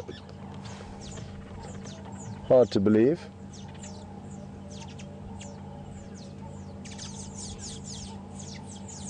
Oh, it flinched there. Maybe it can see something or sense something.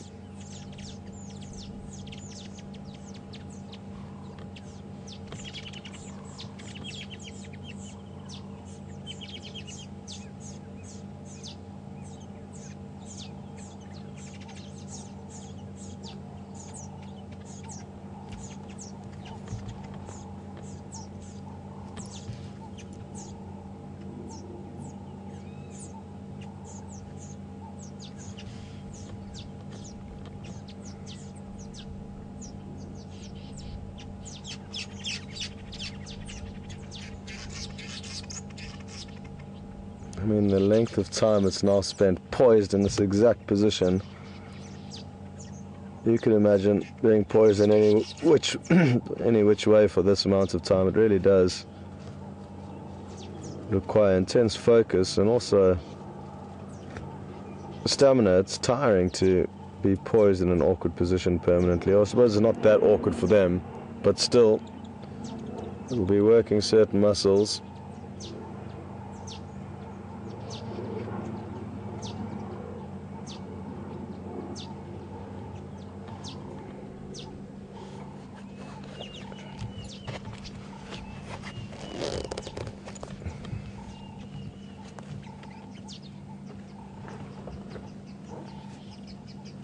Oh, there it goes. Oh, if you blinked, you would have missed it. And I think it was a baby catfish that it caught. It just didn't even give us time to... I think the fish got away. No, it threw it into its mouth and swallowed it. I think that was the water drops. It looked like it. Oh, really? It looked like a fish. Okay, well, it could have just been a water droplet going into its mouth or potentially something small. I'm not sure if anybody saw that. We can confirm with the screenshots. It'll be a miracle if you did get a screenshot of that. But let's watch one more strike and then we'll continue with the morning's adventure.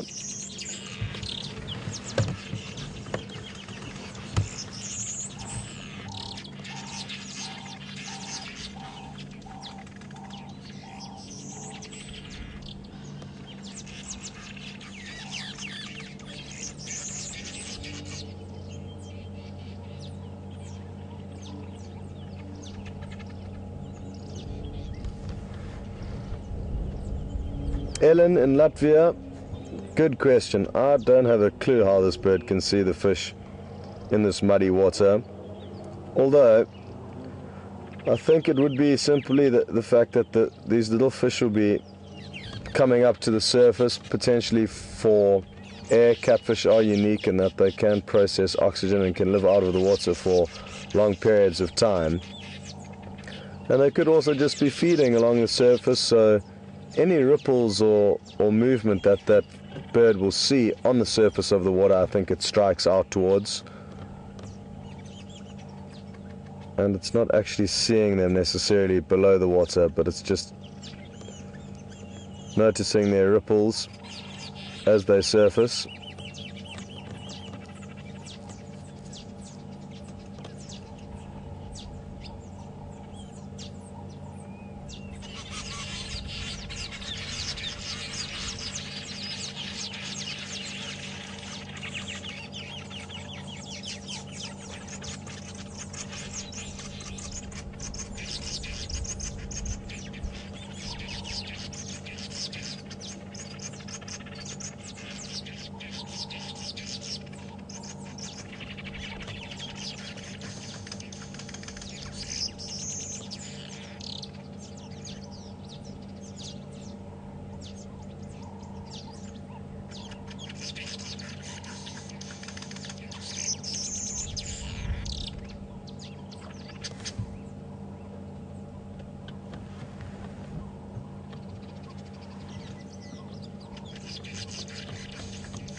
It's really wonderful watching how delicately it places those feet into the water as it moves forward.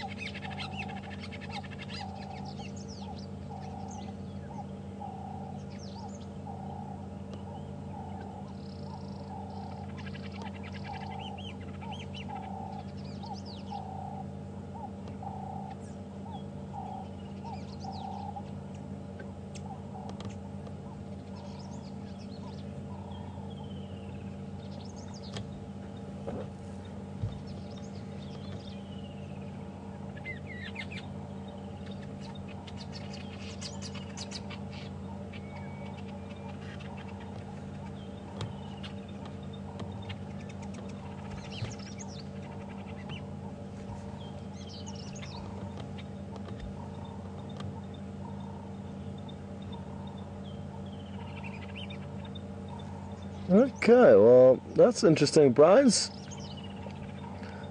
says that it does look like some people managed to get a screenshot or two, and it does appear to be a little catfish that it did catch. So, well done to those of you who managed to screenshot it. And thanks for that confirmation, Brian.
Well, we certainly couldn't be in a better spot if he does strike out at one. We have a perfect view.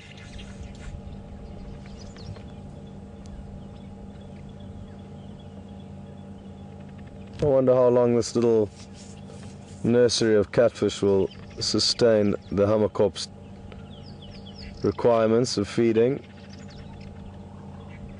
and how many other spots it goes to during the day in order to feed, and if it varies its diet at this time of the year, or if it's specifically these baby catfish that it's targeting.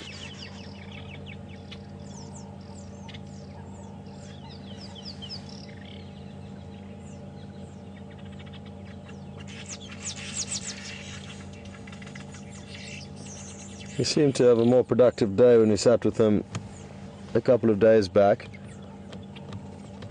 More opportunities.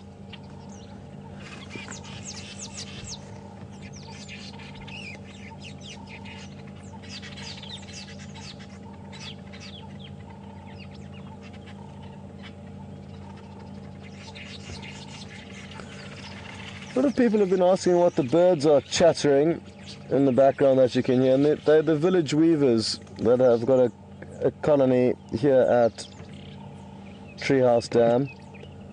So they're busy at work building their nests, and we'll show you them after this hamakop takes its next strike. Or should we give the hamakop a minute deadline to catch something, and then we'll continue?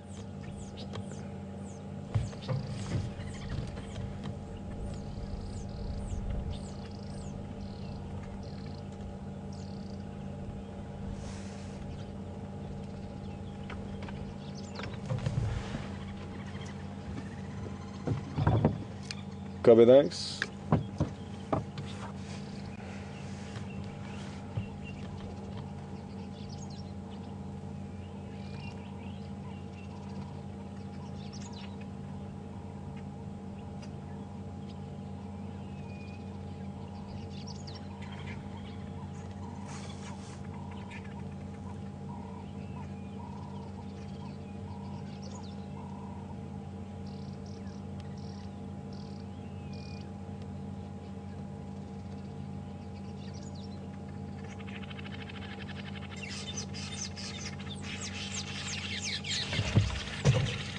Okay, well, Mr. Hamakop or Mrs. Hamakop, hard to tell the difference between the two genders of Hamakops. Either way, happy hunting, and thank you for your entertainment. It's going to reverse. Oh, it just went for something, but it missed.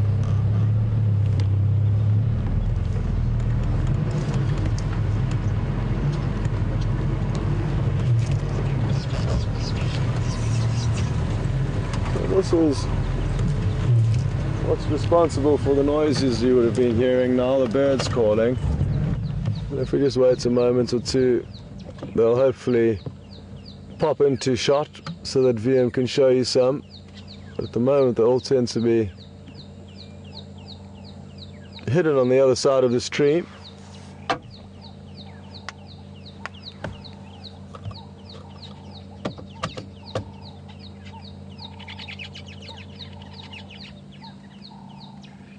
And they've also quietened down quite dramatically. Anyway, I don't want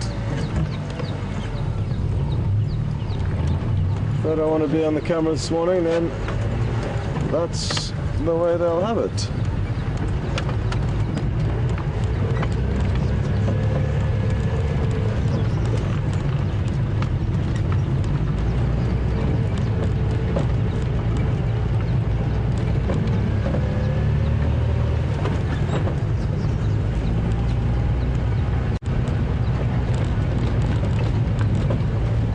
So under an hour left, just to keep everyone in the loop. Haven't heard anything on the radio for a while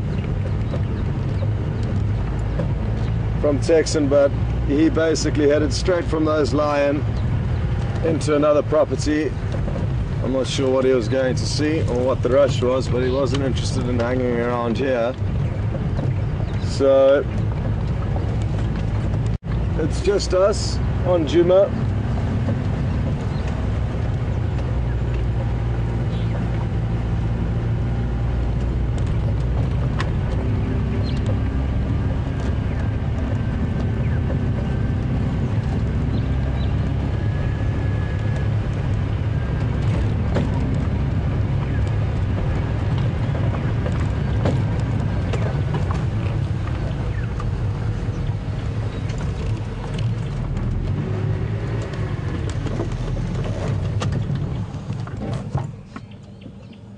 This right here is a really pretty bird, the crested barbet,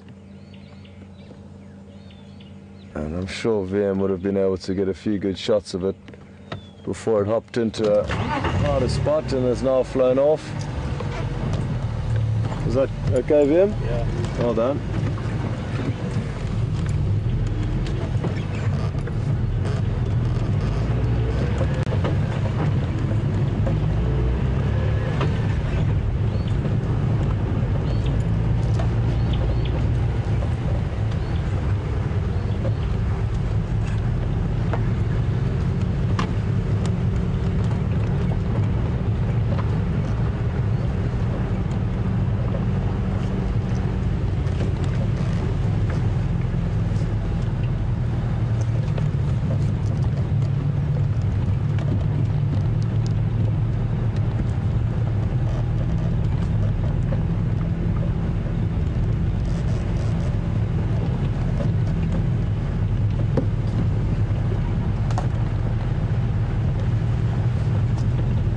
Sorry Brian, didn't copy any of that. The Game Drive channel was also going at the same time. Therefore, it was just a scramble of audio in my ear.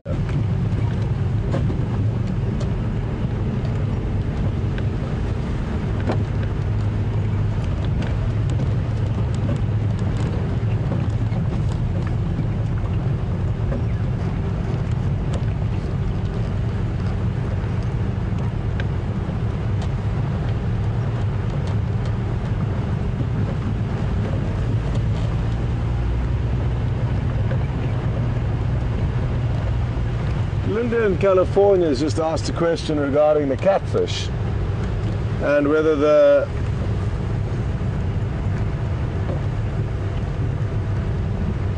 adults, I'm not sure if they lay eggs or give birth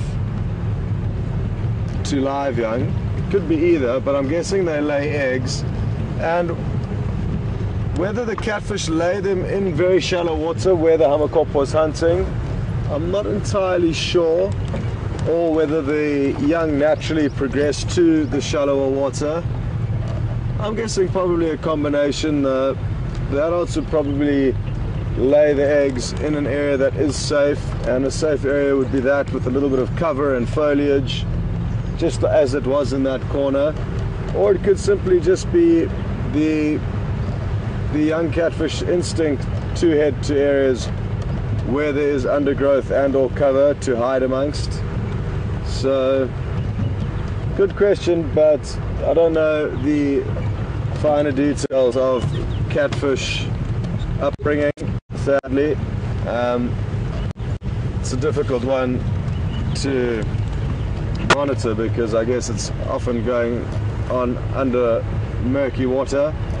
So I don't know the exact science behind it, but the young catfish would need to obviously be worried about predators and therefore seek shelter and cover, and that would be in the shallow areas because there's a strong chance that catfish will eat little catfish. So they do need to get themselves into safe areas where it's less likely for big catfish or any other big fish to get to.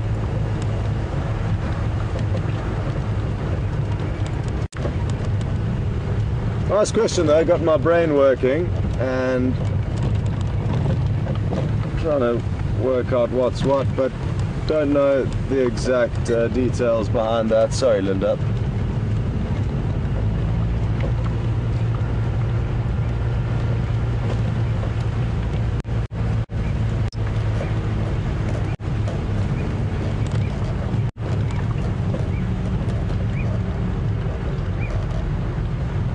Got a question from another Linda in Ohio. Good morning, Linda. And Linda's asking whether there's any other species of fish in the water, and there could well be tilapia, a freshwater fish, a more regular kind of looking fish, not unlike a catfish, and they could well occur here, but I haven't seen any. Although I lie, I did see some cormorants. Actually, they regurgitated some out of Buffalo's Dam to lighten their load in order to fly off, so felt a bit bad about the whole thing, but we just came around the corner and gave the cormorants a fright. And a cormorant is a bird that eats fish. It swims under the water and catches the fish under the water, and I saw it regurgitate some tilapia from Buffalo's Dam. So there's a strong chance they also do occur in the other dams here. But it'll just be the catfish and the tilapia that I'm aware of that would survive in the dams here. In the Sand and Sabi River, there's a host of different fish that you can find in there. You even get little tiger fish, which are really cool fish, and freshwater kind of big game fish of Africa. The tiger fish, especially up in areas like Zimbabwe and up even in Uganda. You can catch some good tiger fish up there, Zambia I believe. But even here you can catch them, but they're very small. Where are all the animals hiding. It really is, like I say, difficult to see tracks in this overcast weather. That combined with the rain that we had last night will make for, or is making for, tricky tracking.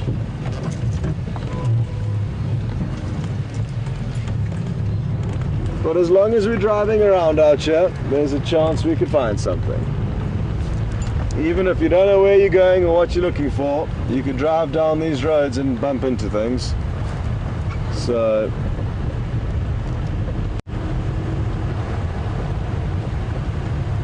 that's the good news.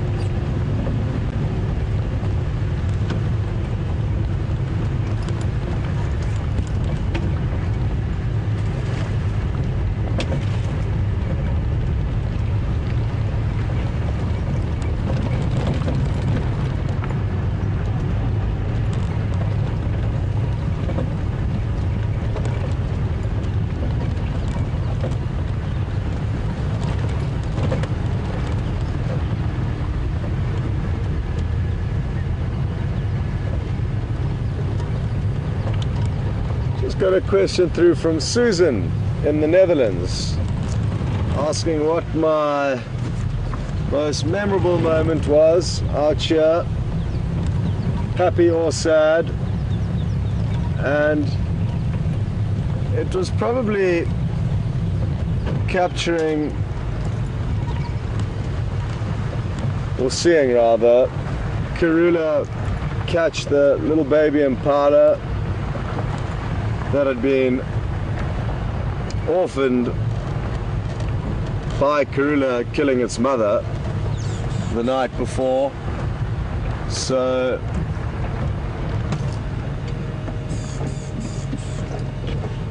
boom, who wants to see a leopard?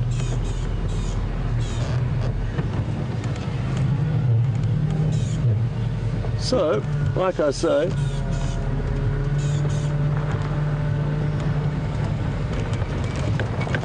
don't be sneaky, Kunyuma. It must be him, because he's the only one that would act like this, I'm fairly certain. Hard to believe we were parked 50 meters away from here earlier, watching that hammerkop hunting for 10 minutes.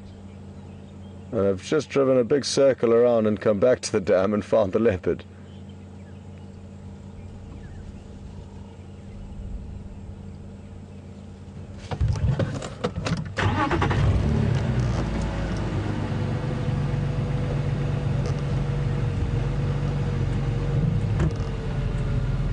So that was probably the most memorable moment for me. It was really an emotional one, because obviously everyone was feeling sorry for Karula because she lost her cub to a hyena.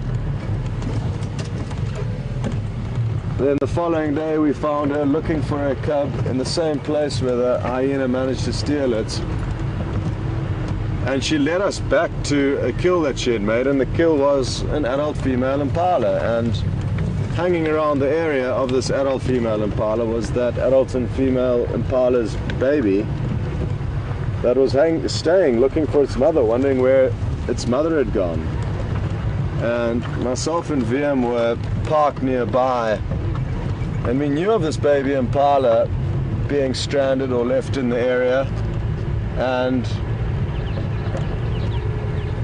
went to go and have a look to see if we could find it, just for interest sakes, and we were going to show everyone and film and say, look at how sad this is. The baby impala's lost its mother, who's now up a tree getting eaten by a leopard, and now it's stranded, won't be able to get fed, it's all on its own, and it was gonna, the odds were never in its favor. And as we pulled up and found the baby impala, we noticed that it started contact calling, trying to call its mother, and those calls attracted the leopard, and we then saw the leopard catch and kill the baby impala, which probably was the best thing that could have happened to the impala,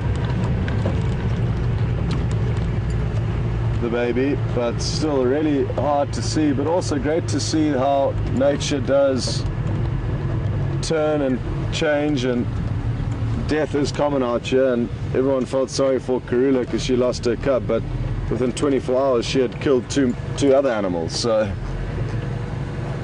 one of which was a mother whose then baby was stranded. So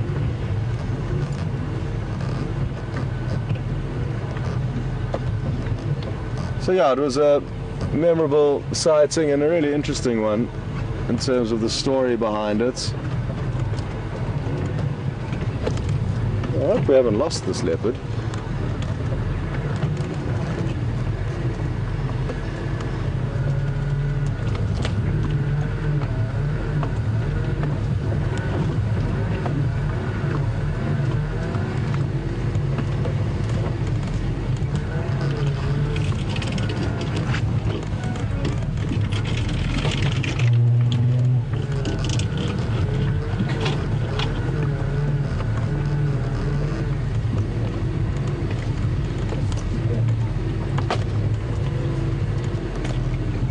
Simply be that I've come to look in the wrong spot.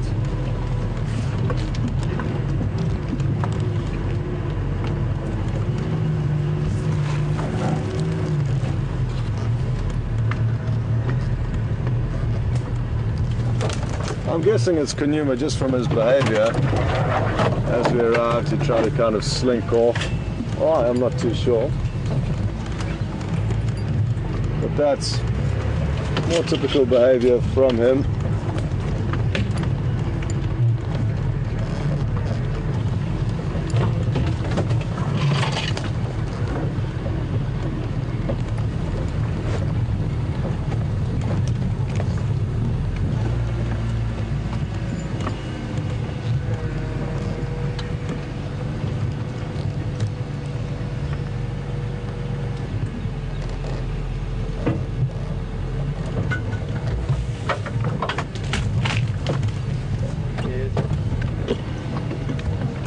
Got it. Lying right there, you both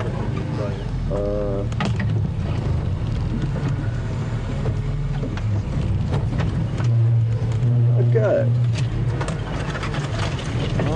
What is he going to do? Is he taking us on a run around here? I think he might be. So we may have to go and look for another leopard who is willing to let us look at them. The chances of finding two on the same morning though are slim.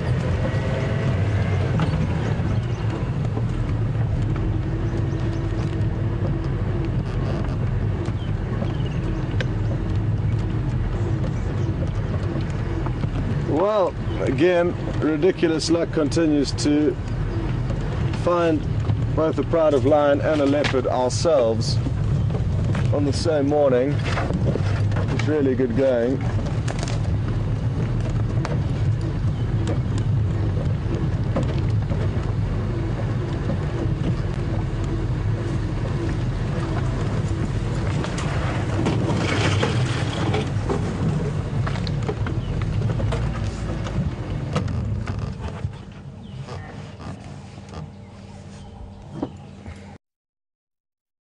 Go treehouse down.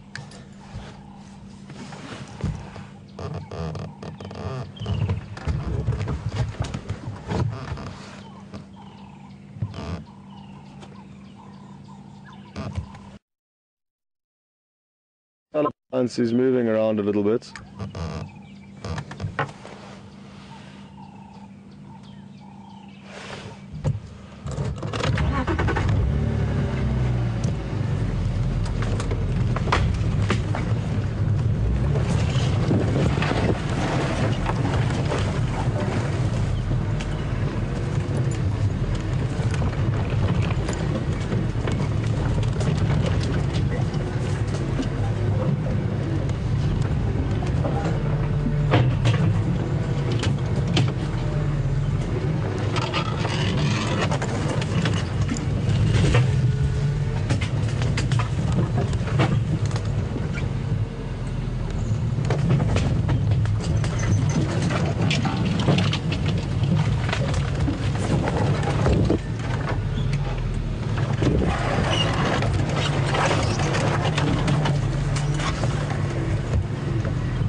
At 2:30. Okay, cool.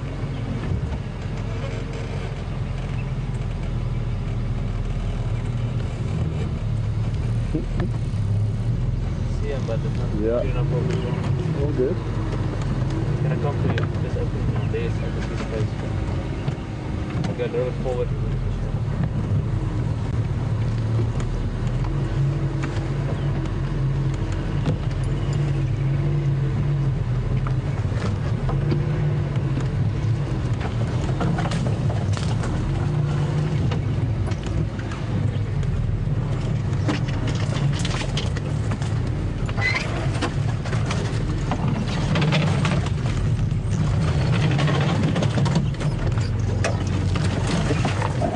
Sorry folks, this isn't easy, but we are going to get a visual shortly.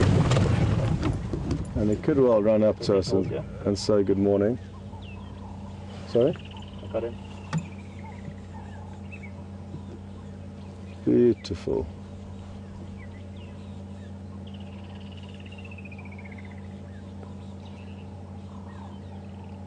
Let's see if he runs up and says good morning, as he sometimes does.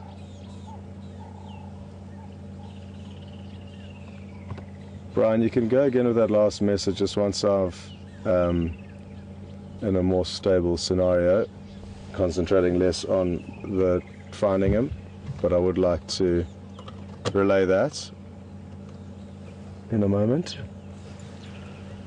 Well, glad we got this great view of him coming past us. Tina from Texas, thank you, Brian. Thank you for reminding us that this is Kunyuma, or confirming to us that this is Kunyuma. And for getting that right, if you do come out here, I'm sure you'll be able to try and arrange a hug underneath the guarri bush as you desire, for being the first person to positively identify it.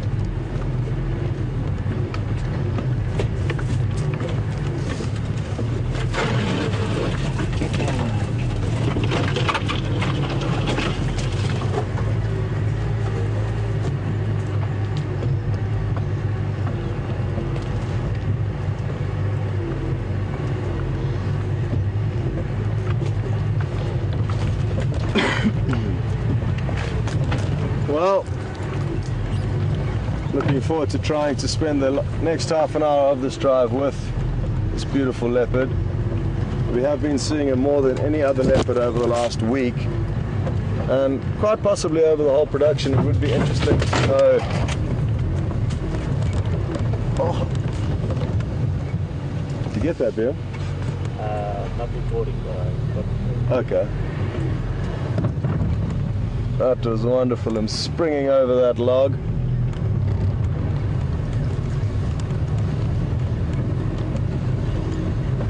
And I think at some stage he could well run up to us. So I'm going to get my camera ready, because I think he could well, like I say, come running up towards us to greet us playfully. Almost, he has done that in the past. Just heading through a tricky area, as you can see, because there are some quite thick branches that we're having to contend with.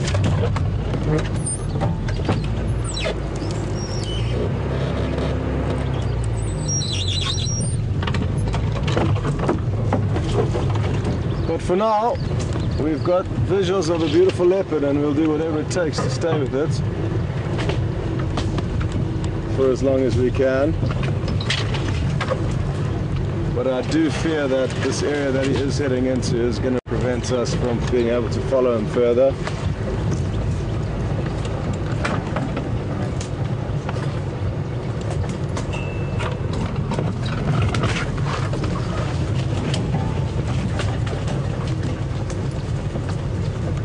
Here he comes. Well, he took a few steps towards us playfully there. Oh, I would love to know what he's thinking, because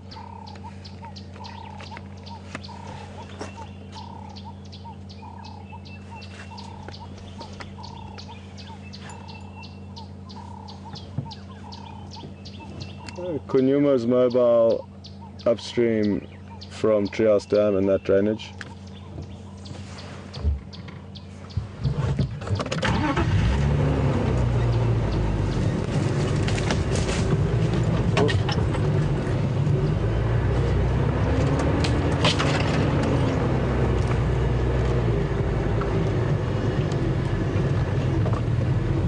Was that Brian talking to him? Doesn't give you any. Last station, go again.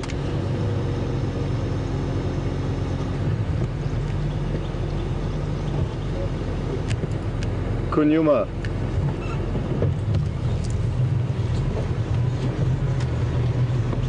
He's heading up the drainage from Treehouse Dam.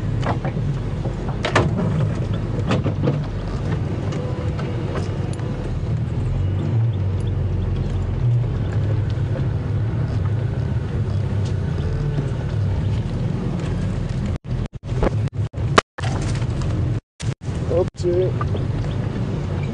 There goes our antenna. Have we still got signal?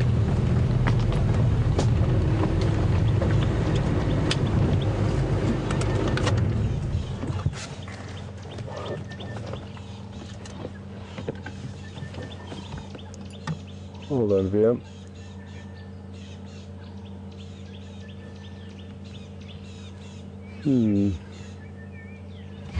I'm going to just try and link ahead now while we can and try and get one last good view of him.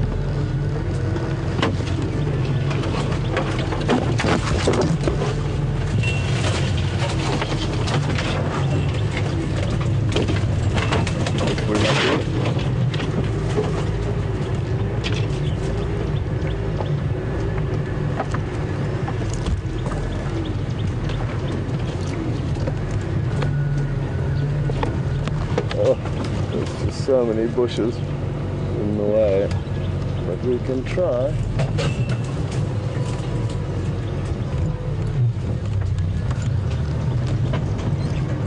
Let's sneak through this.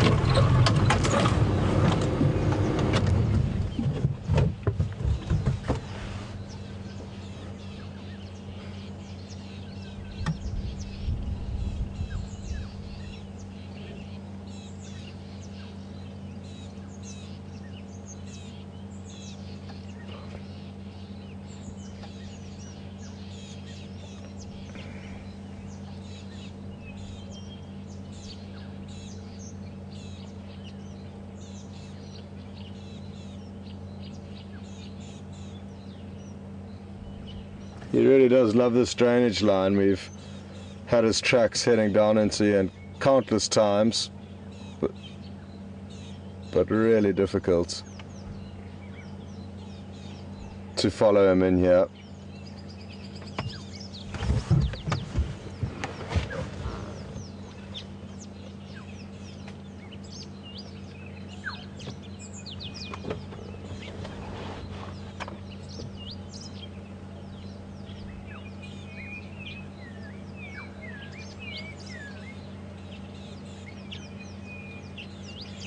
I'll reverse a little bit quickly.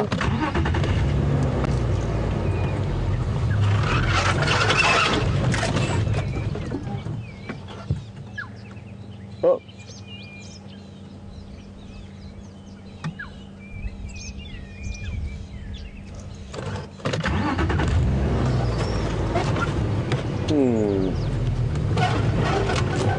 What to do now?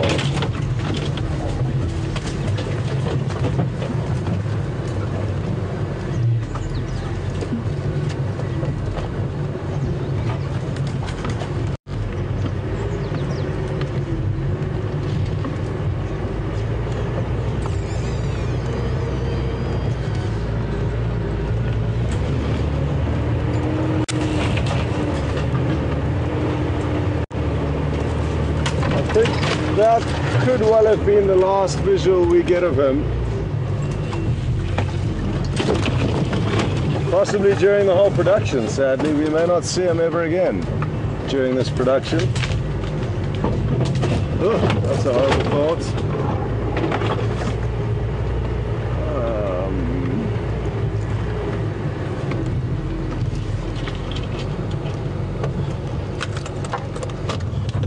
Yeah, that's the end of following him, sadly. It's just got too thick to follow him any further.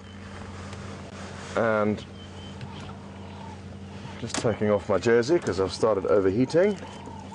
And then we will make our way back to, I'm guessing which road to go to.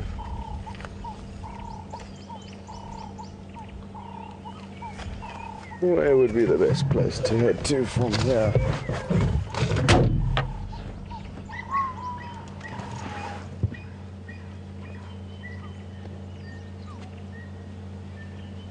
Okay, we'll probably go back the same way we came. So bear with us, it's always a lot more exciting following an animal off-road than returning on your same tracks with nothing to see.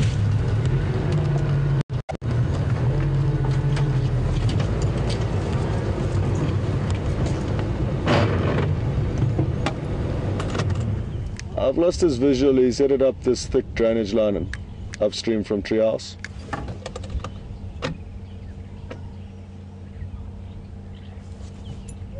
Affirmative, he's headed up in that drainage line from Treehouse Dam.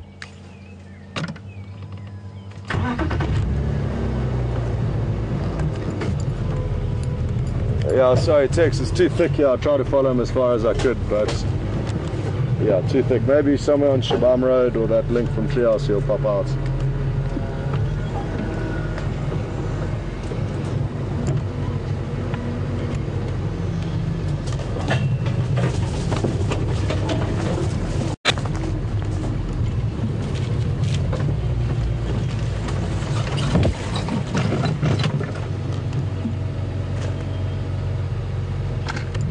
Yeah, he headed straight in that drainage line that feeds into Treehouse Dam, heading upstream, away from the dam.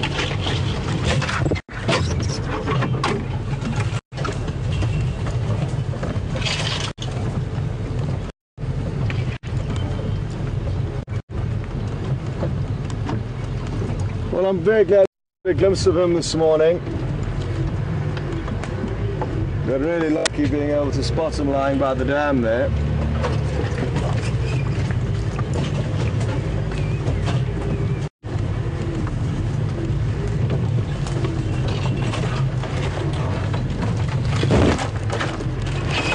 Oh, there goes my earpiece.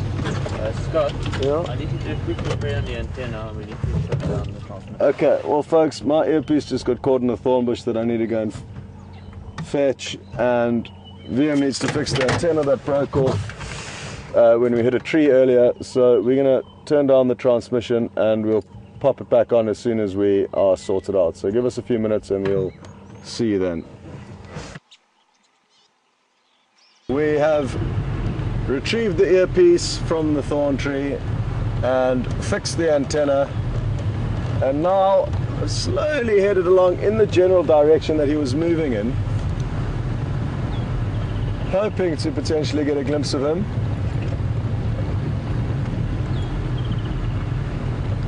But no sign as of yet. What a great morning it's been though. So lucky to be able to have found both the lion and this leopard. Hasn't been too much else going on, but a good quality, brief sighting of him, but at least he was on the move, you know, so got to see him prowling through this area where he does spend a lot of time.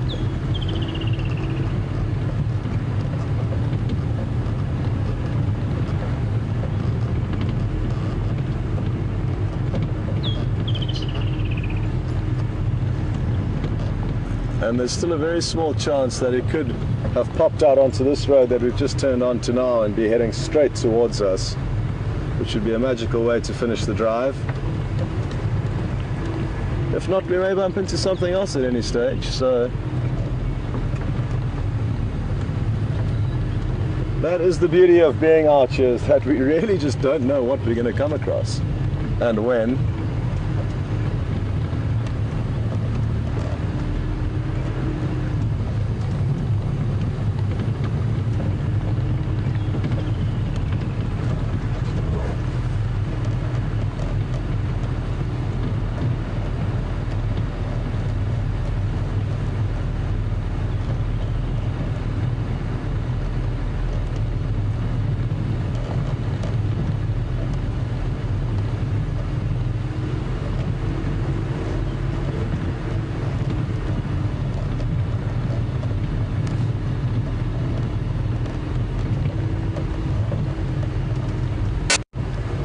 The other good thing about bumping into him is that we've got a good idea of where he could be this afternoon.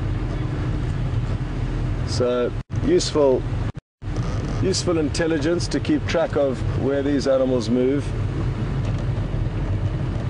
Wonder where Quarantine's been hiding. We have seen tracks of two males simultaneously on this property and in different areas, so could well be that he has been lurking around, we just haven't been able to find him. That's highly, highly possible.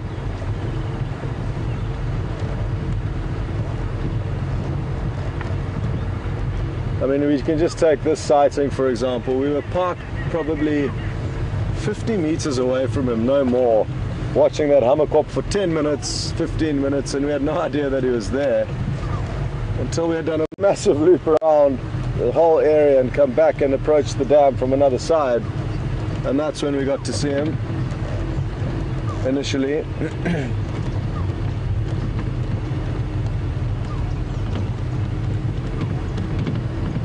The other nice thing about having driven this circuit again now is that if we do come back here later in the afternoon and he has come out and walked on the road, we'll be able to see his tracks on top of our vehicle tracks, thus aiding in the information that we know, that we'll therefore be able to read into and continue looking for him if we end up doing that this afternoon.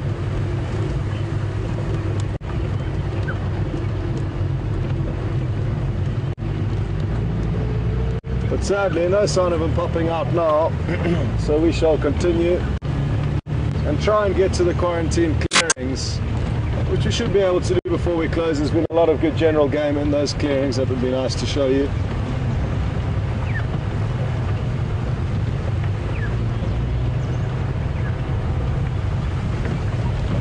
Copy, thanks.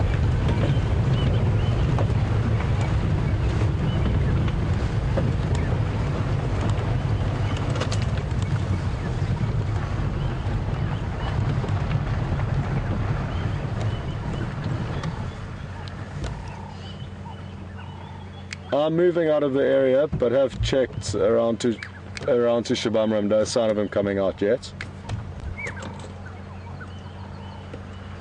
I'm going to move out. No sign of him heading around to Shabam Road.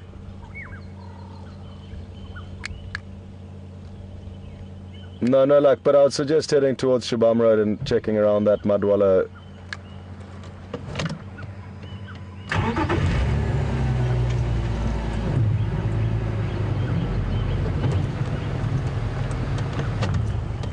Copy, I said it's so thick that difficult to follow up in there.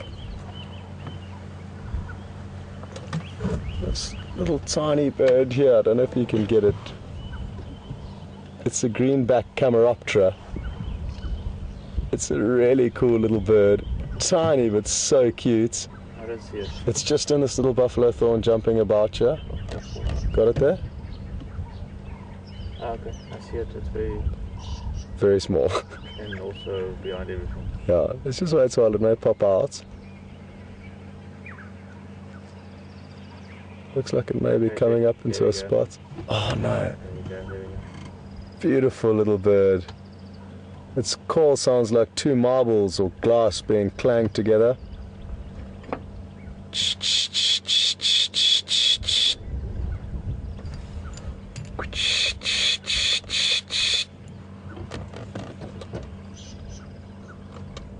You managed to get a decent shot of it though, have you?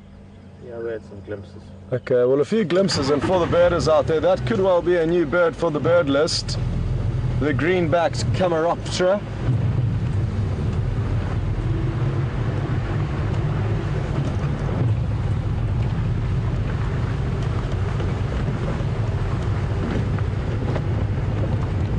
Okay.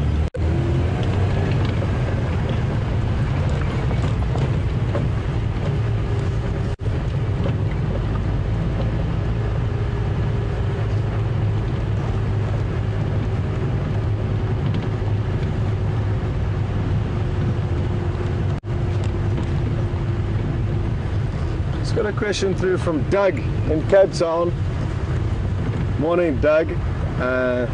Hope all is well in Cape Town. I look forward to joining you there on Monday. I will be arriving and can't wait for that. It's such a wonderful city, Cape Town, for those of you who haven't been there. And Doug has asked whether or how widely spread leopard are through South Africa and whether they occur in highly populated human areas as they do in India, and therefore in those highly populated areas do they kill pets. And yes, I think leopard do occur throughout South Africa to varying degrees where they haven't been shot out, basically. In the Cape is a good place where there are lots of leopard, and I've even seen photos from a camera trap on a wine farm. Sadly, I'm not entirely sure. I think it could be Rustenburg wine farm, a very well-known wine estate. And on their camera traps that they've obviously put up because they had sign of leopard in their vineyards. And yeah, I saw a photo captured of this leopard walking through a vineyard, quite bizarre.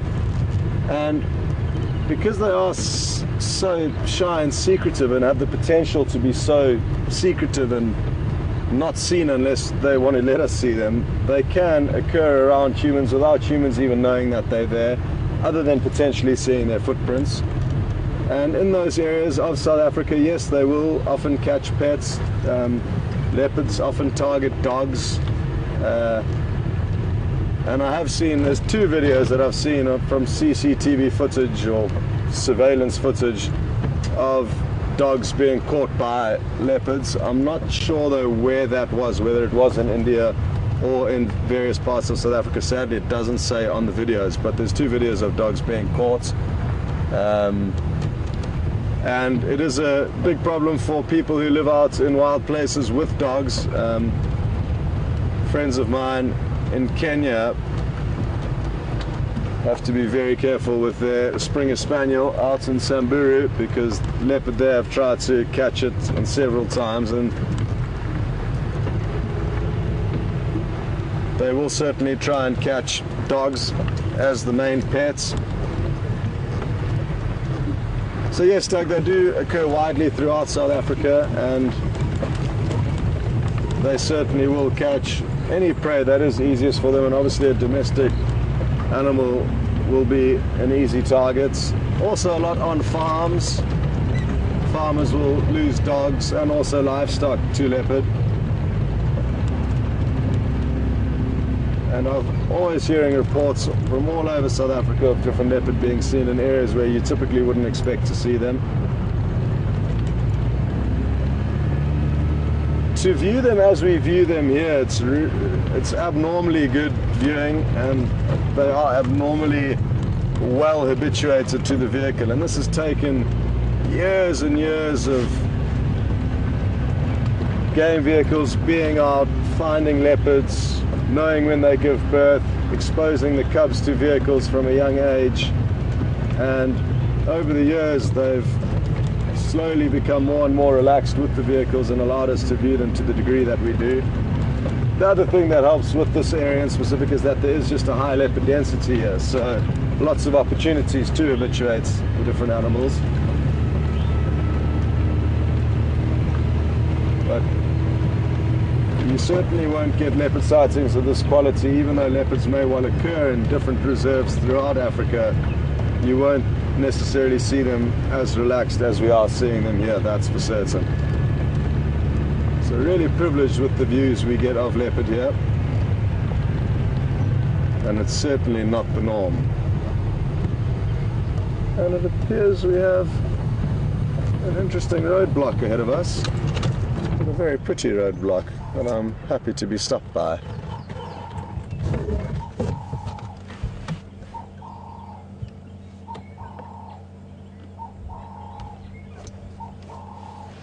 And just 2 minutes left.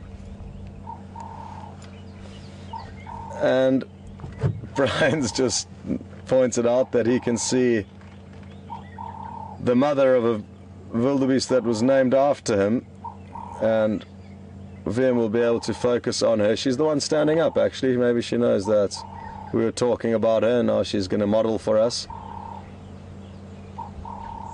Sadly, it appears that she did lose her calf that was named Brian, and Brian and Mark actually managed to follow her and witness her calling for her calf and looking desperately for it after it had been lost. So sadly, there's no longer Brian, the baby wildebeest that we know of. Even though she has laid down next to her calf now, I think that is through default, because as far as we've been able to establish, she did lose her calf, sadly. We're not entirely sure what to. Could well have been lion that moved through the area.